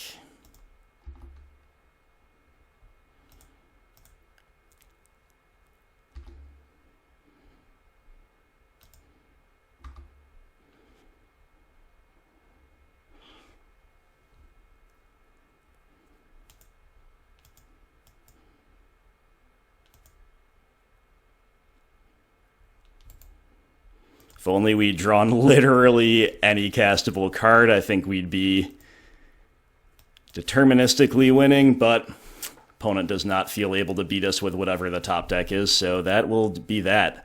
Close to losing to a hardcast inverter, but not quite. So, I think our sideboarding incentives are pretty much the same, except maybe like Nihil Spellbomb is interesting to have them deck themselves with Inverter. Engineered Explosives I still think is really good because they're on Merfolk and on Chalice. Maybe Veil of Summer and Boil is where we pump the brakes a little bit compared to how much we would value them against a more normal Merfolk deck. I gotta be honest, guys, I don't really know the finer points of what Nikachu's list looks like. I could probably stream snipe him now, obviously not going to do that. So let's just bear that stuff in mind. I think Spellbomb is more cute than anything. Maybe we'll consider leaving our main deck one of in. Let's put these Boils and Veils over here. You know what? I'm not going to play Boil. They showed us a lot of black-blue dual lands that are not islands. I think, unless I'm conflating that with something else. We want the Terminates, we want the EEs. I think normally I like siding Tarmogoyf out against Merfolk to some degree or another, but here with their combo, maybe we're supposed to try to kill them more quickly.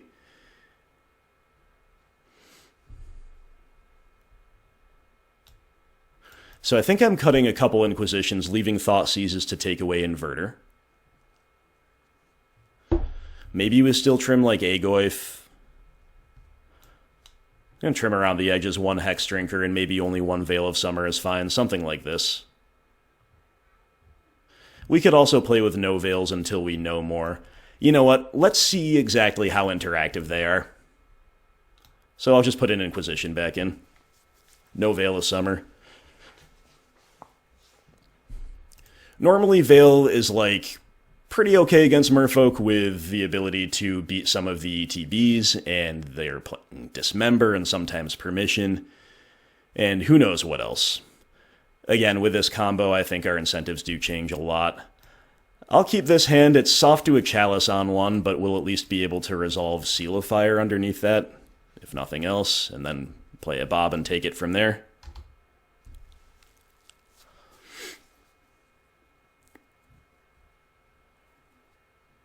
OP with a Relic. Us with an Inquisition.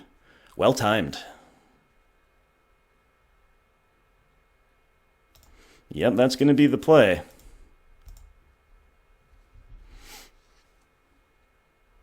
Dismember and Silvergill Adept. Silvergill notably cannot be played for quite a while unless they draw another Merfolk. So I'm going to take Dismember.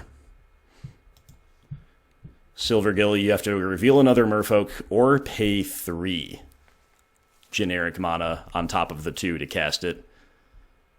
So their best draw here is another Merfolk. They don't seem to have it. Or Chalice on 1, they don't have either. We draw Thoughtseize, which is pretty nice, pretty nice. You know, in fact, it's so nice, I think I'm going to cast it and get Seal of Fire down to get more things down under the Chalice. And because we know it's going to hit. Inverter. Well, I'm going to keep following the signals of my early decisions here.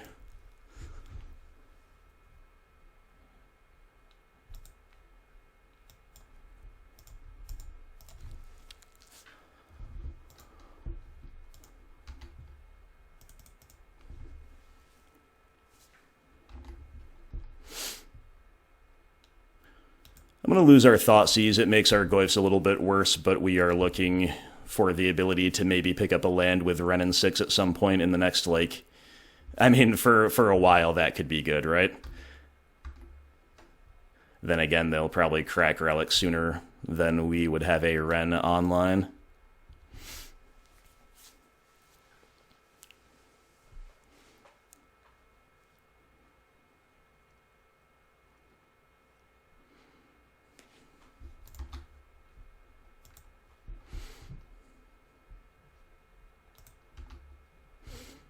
Still no action from the Adept.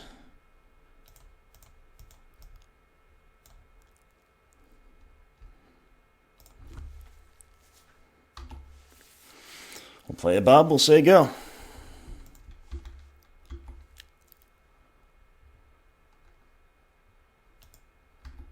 They reveal Master of the Pearl Trident. Got it.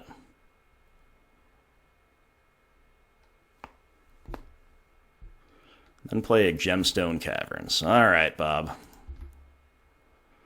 Bobby flips another Bob and a Thoughtseize. Okay, these are some relatively unexciting things, I'm not gonna lie. Really want a fourth land, really want a second black land. I could have gotten one, of course, with that Stomping Ground, but I think I had decent reasons, especially if they're on Spreading Seas, not to.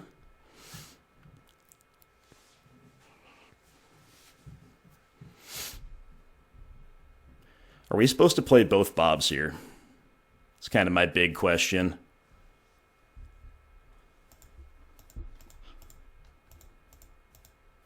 I think I'm going to attack with this one, see what Nikachu does.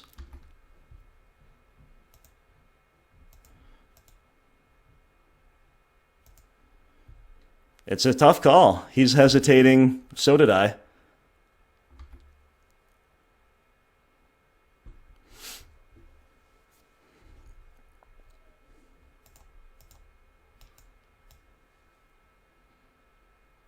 Yep, we're going to play both Bobs. I'll probably block this one. Block with this one, rather.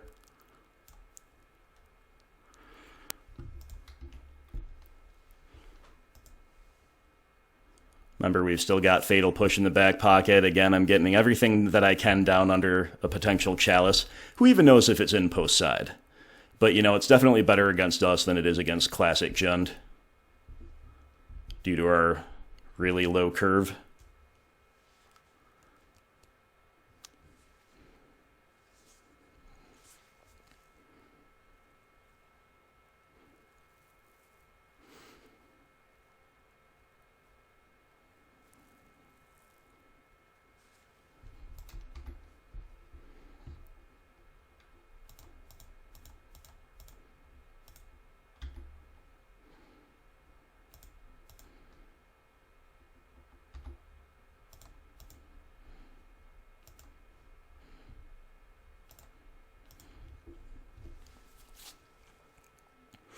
We seal there even though it's not completely necessary.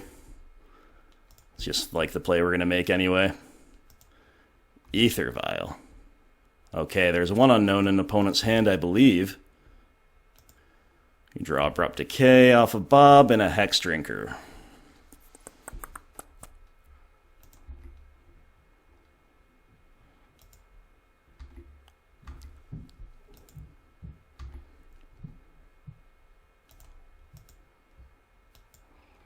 Get that Hexy down. Think I'm holding up Decay here. And Spellbomb, maybe.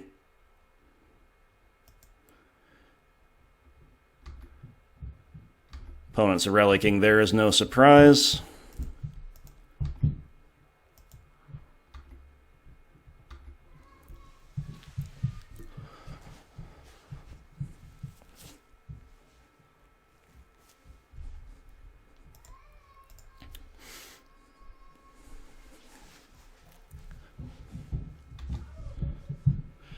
Alright, you know, I think I'm just drawing off a Spellbomb here. With opponent doing absolutely stone cold nothing.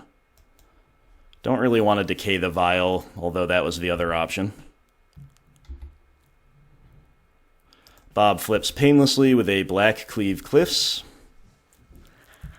I think now's a pretty fine time to Thoughtseize.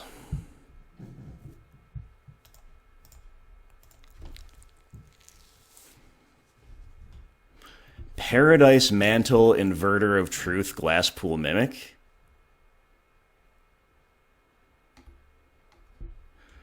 Okay, this is another combo, but I'll be honest, I don't know what it does. So I think I just take Inverter here, because it's a card I can't beat.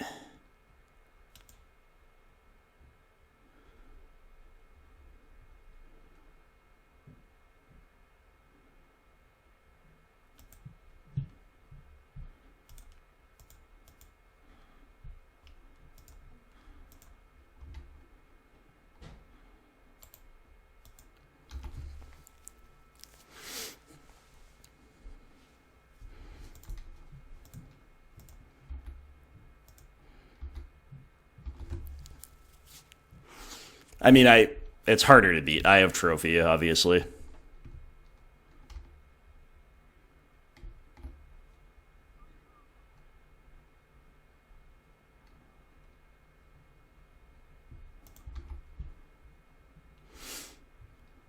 Alright, so at this point, do I decay the Vial just for something to do? Is Trophy and push, like, enough? I'm going to assume it is.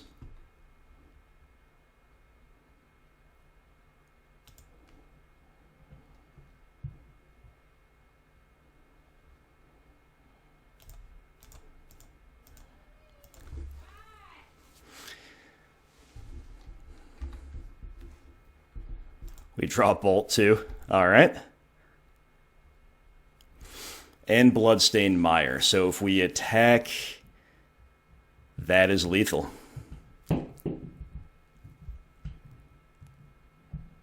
Right? 2, 4, 8. Yep.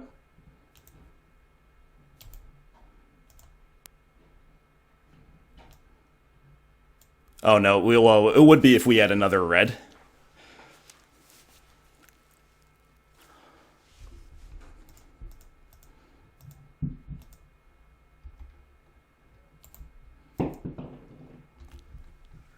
Whatever, let's just hold up 3 kill spells. Seems hard to go wrong.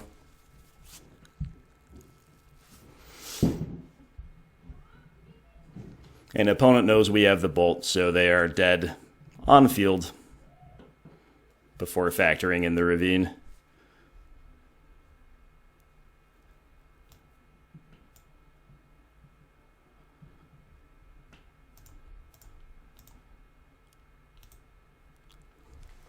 I think that's part of the combo. Pure Sight, Marrow, Paradise Mantle.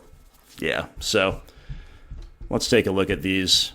Tap to add a mana, untap, look at the top, you may exile it, so they can make infinite mana that way, and also control what's on the top of their deck. Glasspool Mimic, I don't know if this is just a modal spell or if it's part of a combo as well. I couldn't really tell you, but I can tell you that we kind of rolled Merfolk combo there, despite me being a little unsure of the finer points of a couple different things, and also unsure of the deck's exact construction, because it's not very meta, and that therefore translates into some uncertain sideboarding at times, but my whole plan was basically to hedge a little bit against that inverter combo by, like, leaving in Thoughtseize more than I would against straight Merfolk, and, like, playing a Miserly Spellbomb, and otherwise trying to beat the usual Merfolk tricks, and that worked out pretty well for us here. You could have sequenced a bunch of different ways. The unchecked Dark Confidant gave us the ability to do that, and I do think we were rewarded for keeping exactly 1 around for the clock and for the draws. 2 things could have gotten a little sketchy with our life total, especially because, as you can see, all the lands we drew were painful or ETB tapped. So definitely a pretty nice way to ride exactly one Bob to victory, with a bit of an assist from the Savannah Lions, speeding up the clock. Oh no, we are against Yorion, my most hated companion to play against. OP on the Plaguekeeping 7. We will also keep. It's a really strong hand if we can draw a third land, and with all these green land, that's the third land to be exact, but with all these redraws, you can certainly expect that to be the case. So, as we have so often this league, we will lead on Bauble to inform our Inquisition that little bit better. Opponent goes Plains Pass. They're going to draw a Path to Exile next turn. And for now, they have a 2-lander that'll remain a 2-lander, but it's Leonin Arbiter, who I think we have to take. And then a bunch of interaction. Path, Spellskite, Winds of Abandon, a Restoration Angel up at the top end. Easy take there of Arbiter, I suppose. And I guess I'm going to get this other Bauble out now. Just crack it on their end step, right? So they will have 2 paths in hand, if I'm not mistaken. Or am I? No, 6 cards, including 2 Path to Exile. Tectonic Edge is a really interesting one. And they do play out that Spellskite. Archon of Emeria, so they're going to have basically nothing to do next turn, but that's a really interesting one to know about. It does die to Bolt.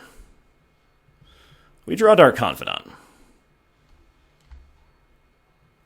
That's pretty good. That's going to force a removal spell that ramps us into that missing green land, I think.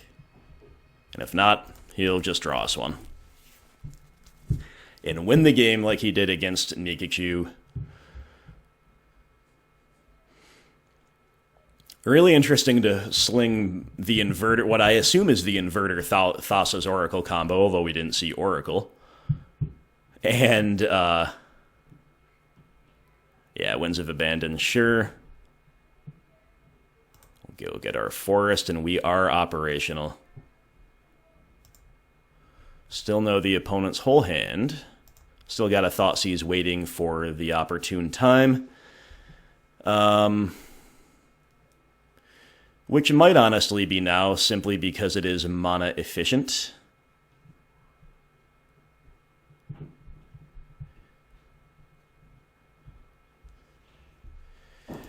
Sure, I think we're supposed to leave them with these paths, since we're not managing to draw lands on our own.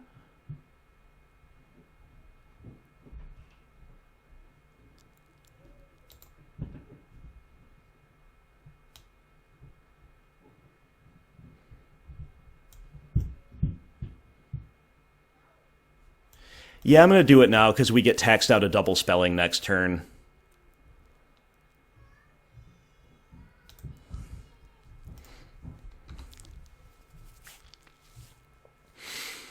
So I guess we get a couple free points of life here. If they draw, this is all assuming they draw the third land to cast Archon, by the way, which they do.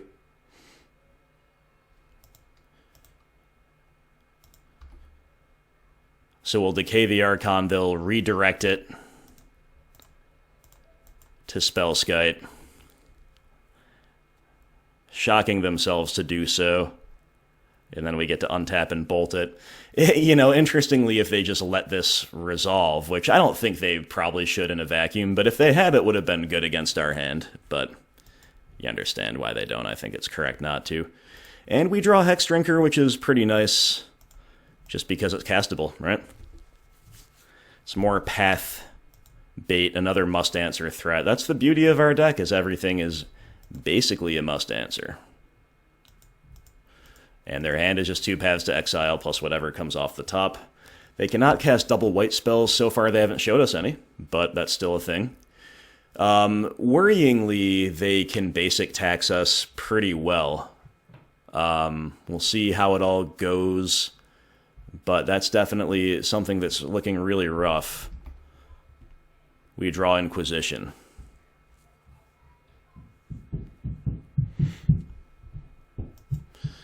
But Wrenn being able to buy back this Blackcleave Cliffs is sweet.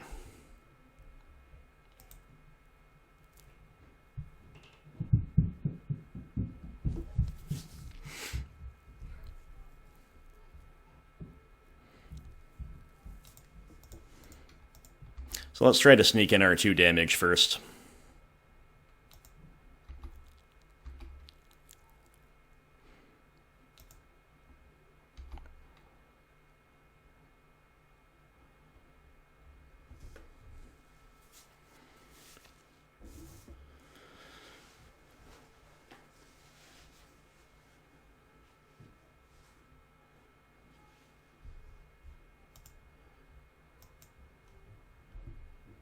Opponent indeed goes for the path, which you do understand, and then they think they can go to work with Tectonic Edge at some point against us and really land screw us, but Wrenn and Six will have other plans. Let's Inquisition first to make sure that's exactly what we want to do, but I imagine it will be. Skyclave Apparition? Yeah, as bad as the other path is, I think we're just gonna ask them if they can beat the Wrenn and Six. I guess. Yeah, sure. It's actually a pretty tough call. But even the Wrenn picking this Blackcleave Cliffs back up one time is pretty nice. Marching up toward ultimate. You love to see it.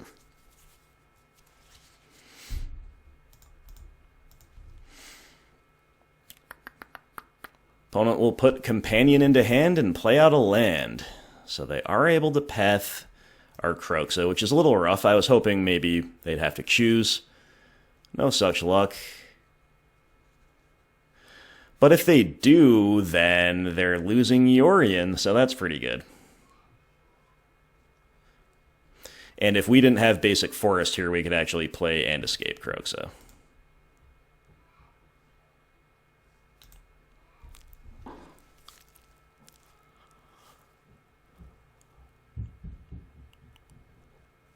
Kroxa OP. What will opponent choose to do here?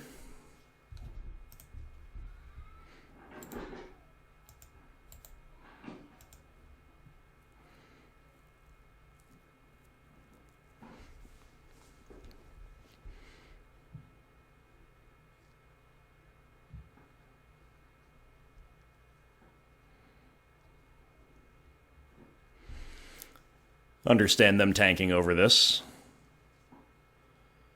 But, like, at the end of the day, maybe you just, like, probably... Well, I was going to say maybe you just say you can't really beat the Kroxa, but they think they maybe can. They're hanging on to Yorion. How interesting. Okay. I respect it. I really do.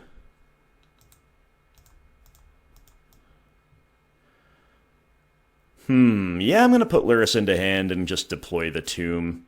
We could shock because I don't think our life total matters that much and hold up Bolt, but I don't want to...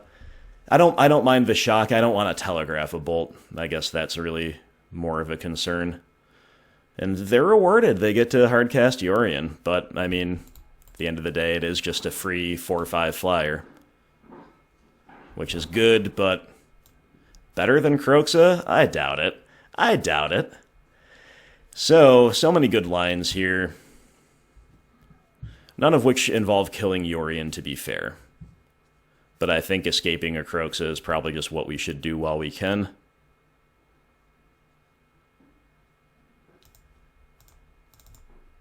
So I'll get to play a Tarmogoyf too. So their graveyard contains artifact, creature, instant, land. And sorcery. Okay. So it doesn't matter what we pitch in terms of shrinking or growing the Goyf. They have it all covered for us. Very kind. So we'll just leave our baubles around for Lurrus to pick back up. And this Goyf will also still outsize Yorion.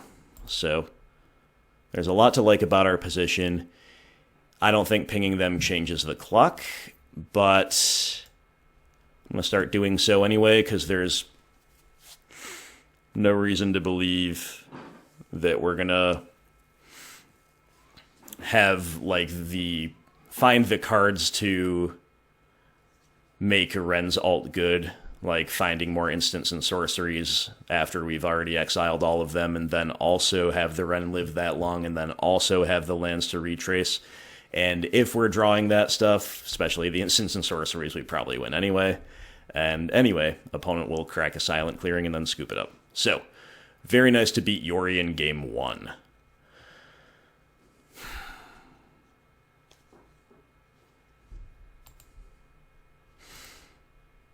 It's probably just Terminate and maybe some number of EE. But even that I'm not sure about because they showed us some higher curve stuff while also showing us a lot of low curve interaction. So I'm probably going to do conservative sideboarding. This is just not the league for Shadowspear to shine. This is in to win races and to beat hexproof indestructible stuff. Maybe they'll show us some of that. Maybe we'll bring it back in against the like Path to Exile, Ephemerate style deck with all the ETBs. I don't think we want this. So yeah, let's put an EE over here to consider in case we see anything else we don't like. I'm probably going to cut Spellbomb. They could be a Rest in Peace deck. And to that end, maybe I will finalize by cutting Cling to Dust and staying above ground and threat dense with these Goyfs as much as my deck can. Play a miserly 1 of EE. It's hard to say, but I think this is pretty good. You know, on the other hand, if they're playing like Eternal Witnesses and so forth, maybe Cling and Spellbomb aren't that bad. I mean, I know they're not that bad. But maybe they're worth leaving in. I'm going to trim an Inquisition and just replace it with the Cling to Dust.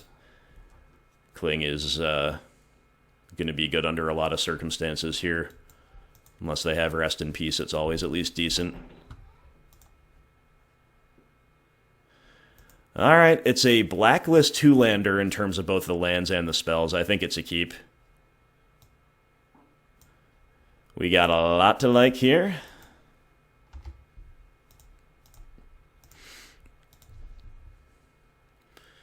We draw Overgrown Tomb. Still not a fetch land. Really wanted a fetch land. That's okay.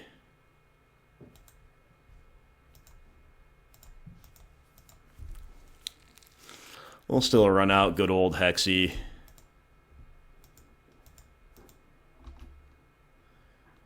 And I guess just bauble the opponent on their turn. Why not?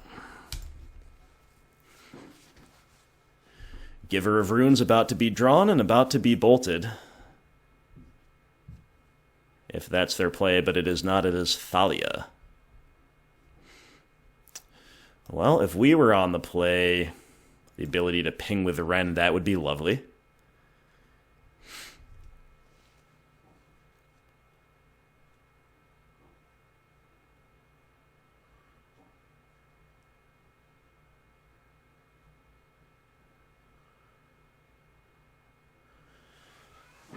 I think I want to ping Thalia with Wrenn, especially because we've drawn another land, so we're a little bit flooded.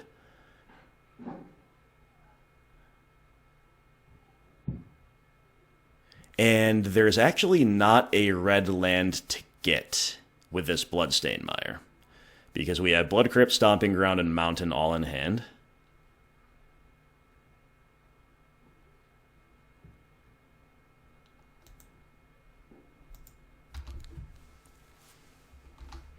So I think we just say go here and we bolt something on the end step.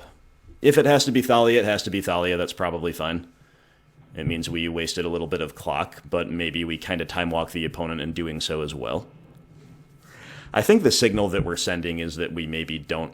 No, that's not true. I was going to say we maybe don't have anything to do, but we would have just shoved a couple levels onto the snake if that was the case. So opponent's got to know we've got a bolt or a push, right?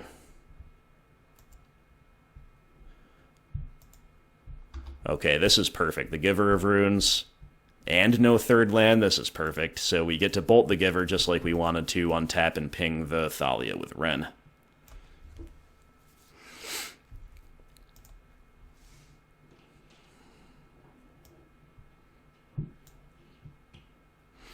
And we should attack first in case there is a path that's going to be turned on. After we get rid of Thalia.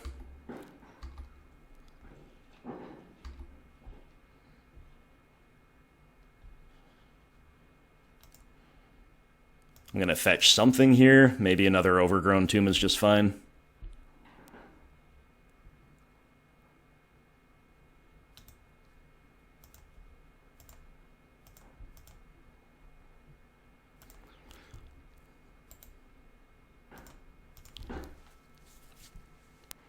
Alright, alright. So far, so good. If only we weren't this flooded. Ooh, yikes, rest in peace. Okay, well, oh my goodness, it's Rip and it's the Flood. So, time to turn Wrenn into a pinging machine, I guess. Time to thin out the deck a little bit and hope that they can just not beat a Hexdrinker. That Rip was murderous, but honestly, it's our Flood hurting us more than that, even.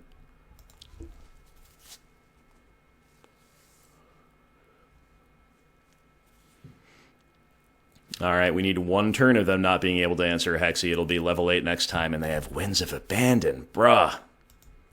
Okay, now we need to draw an out to Rip, probably. We draw a Fatal Push. Okay.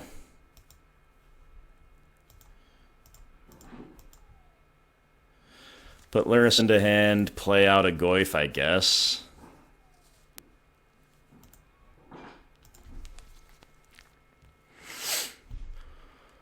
That's so annoying. Another Rip. Alright, now it needs to be Maelstrom Pulse. Inquisition. Okay, well. They have another Winds of Abandon, a Skyclave Apparition, and a few things we don't care as much about.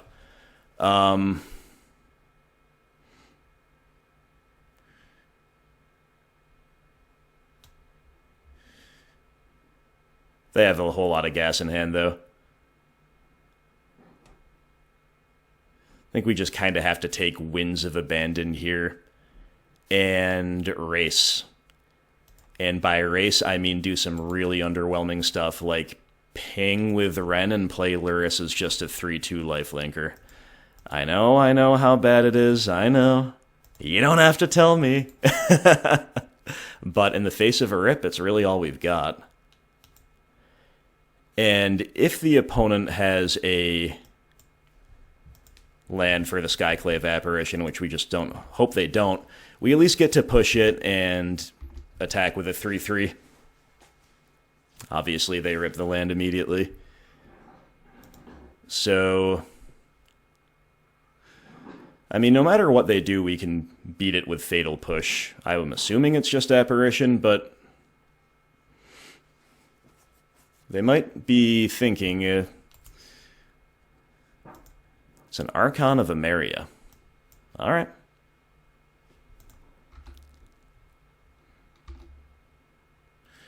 Lightning Bolt. Sure.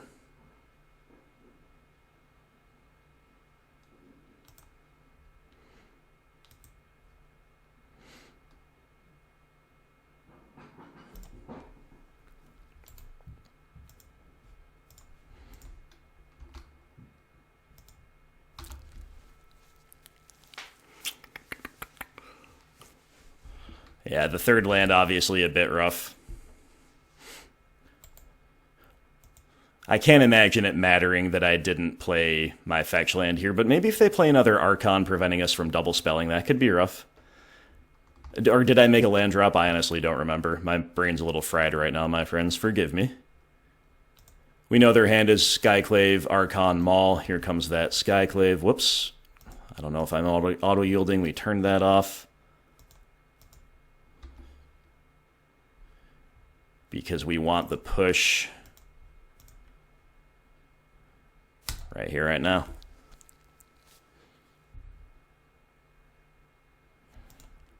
And we get a 3/3 illusion to take him to Beattown with. Let's just draw a Hexdrinker, though. We draw Abrupt Decay. Not very good right now,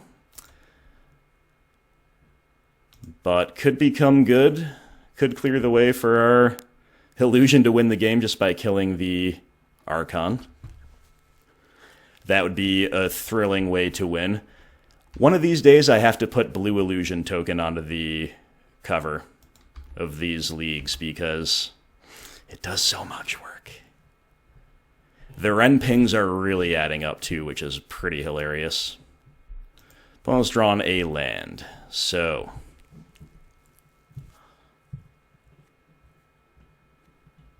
I think they kind of still have to play the Archon, yeah. And I think we still just decay it.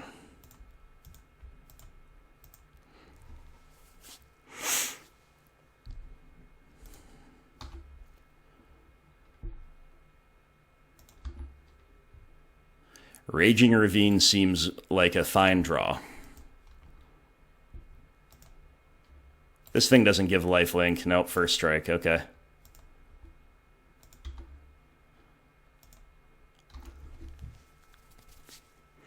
Tarmogoyf just standing by, just standing by, just watching the show. Hanging out in the courtyard here depicted in Rest in Peace.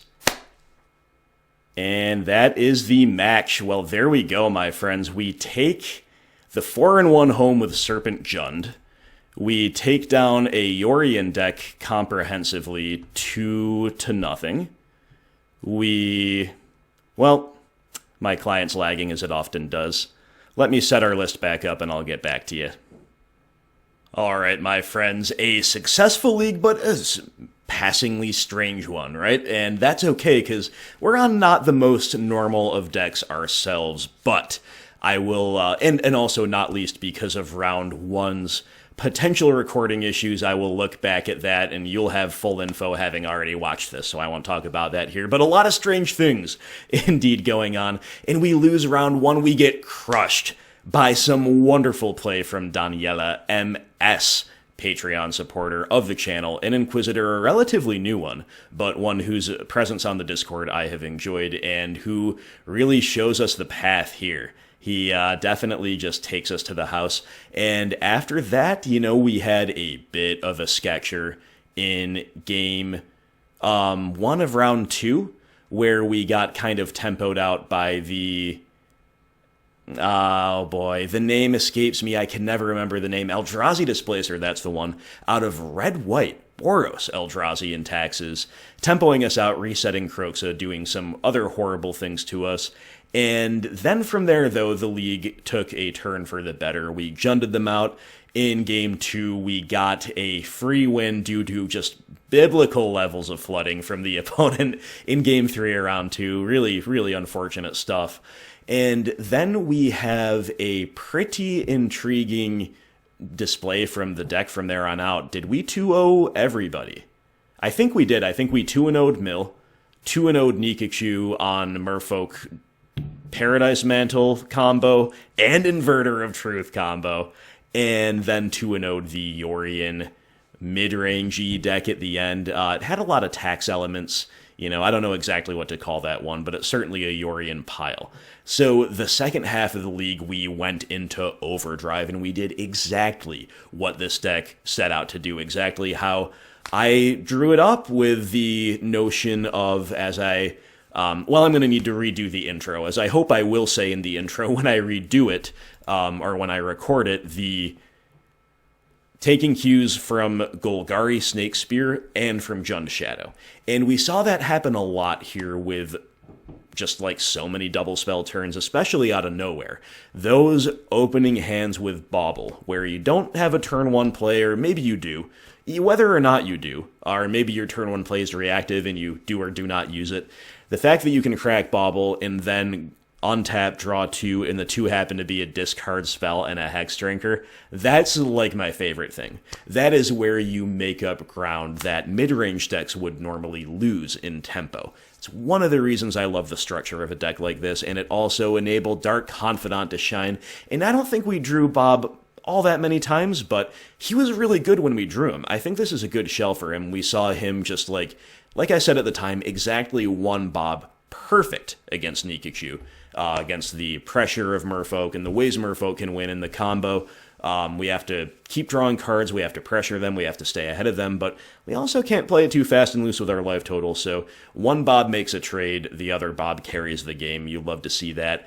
And Bob also against Yorion, forcing Paths to Exile, Winds of Abandon out of their hand, right on curve, unlocking the rest of our hand. So Dark Confidant was great there. We saw Tarmogoyf and Hexdrinker shine. They're not as good in a vacuum as Shadow and Scourge are when they're built around, but they are lower variants. They are more flexible, like they allow you to adopt different strategies and not be so hyper-focused on exactly what is going on. With your life total and the opponent's life total to the exclusion of all else, which you do need to do to unlock those black threats. With our green equivalent to Shadow and Scourge, it is Hexdrinker and Tarmogoyf. We do have a higher floor on these cards by far. We do have the, Tarmogoyf is still the best, mostly unconditional vanilla 2-drop beater in existence. We did see the one condition under which it does nothing in the very last game, which was Rest in Peace, but hey, we still got there with Lurrus beatdowns out of hand and the blue illusion token carrying us over the line. Love to see that. And Hexdrinker, of course, doing things that no other card can, that realistically sees play in Modern anyway, that is become level 8 protection from everything. We saw it be good in Savannah Lions mode for us. We also saw it steal games, including when the Mill player fetched into it, fetched down to 6, an easy oversight to make. We saw the Boros Taxes player actually neglect to bolt it at the opportune time too, so Hexy still catching a few people off guard. Definitely a card that may be unintuitive for people to play against or just unfamiliar. And yeah, definitely was a big MVP here, as it usually is when I play it. I come away feeling that Kroxa was really good here. I don't think we saw him maybe as often as you normally would, but definitely sweet. This was not the league for Shadowspear to shine. I'm really glad I only played one copy, and maybe a second copy would have just been one bad draw too many in some tight spots, but we sided it out most of the time. I think it's a fine proactive Game 1 card for the reasons I've already mentioned. The activated ability didn't come up, but I'm happy we paid homage to Snakespear by including a spear. So does it get... This is like as good as it gets.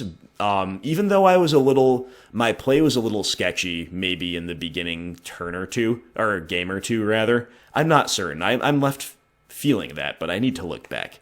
But as far as results go, does it get any better than this? We have 4-1 with the only loss coming to a fellow mid-range player and a supporter of the channel. Big shout out to Daniela. The only way it gets better is a 5-0, but we'll take the 4-1. If the loss has to come, it should come to a patron on a cool deck. That's just as good as it gets. So this was your league. Fantastic. Really appreciate you, my friend. Thank you for your continued support. Thank you for allowing me to take the reins and, play basically whatever I wanted here, as long as it included that good old Dark Confidant. And I'm really glad we got a decent result. Really glad Bob was able to shine here for us. The sideboarding stuff was interesting because we know how good Cleansing Wildfire and Boil can be, even though we didn't really cast those cards this league. The stuff that was a little bit up for debate, some people are not certain how well Veil of Summer fits here. Even though I did not sequence optimally to maximize it, it still completely blew out the Mill player and could maybe have rescued us from Daniela if the draws were a little bit different. And EE...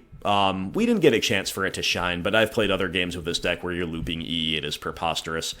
Terminate was awesome. I'm really happy with my initial proposed structure, as I will go back and explain in the deck tech, where basically you want the green-black flexible removal cards to be doing the heavy lifting. Even though we are on red, we're not going to play overabundances of cards like Lightning Bolt and Kolaghan's Command. They're there to kind of supplement the really well-positioned and super flexible nature of the core green-black cards. With that structure in mind, a couple extra Terminates to bring in for critical massive removal is awesome. I think Terminate looked pretty good here.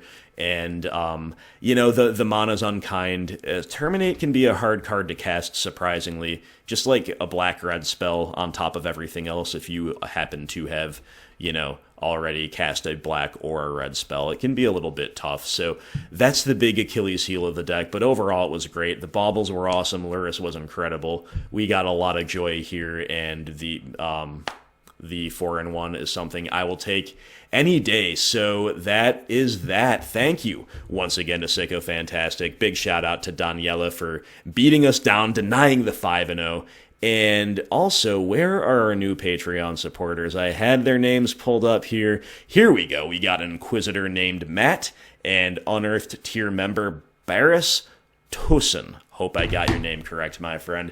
Big shout out to you guys. Thanks for watching, everybody. Maybe you want to take this one for a spin. Maybe the Cat Jund, Snake Jund, Serpent Jund archetype, or I should say way to build the classic Jund archetype, is a little bit underappreciated right now. I have so much success with Lurrus, it's unbelievable. I'm a huge, huge believer, and I think this is definitely an interesting way to kind of split the difference in some ways between like a traditional mid-range deck and a Lurrus Shadow deck. So there we go. Hope you guys enjoyed this one. Let me know as always what you think, and I will talk to you next time. Hope everybody out there has a wonderful day.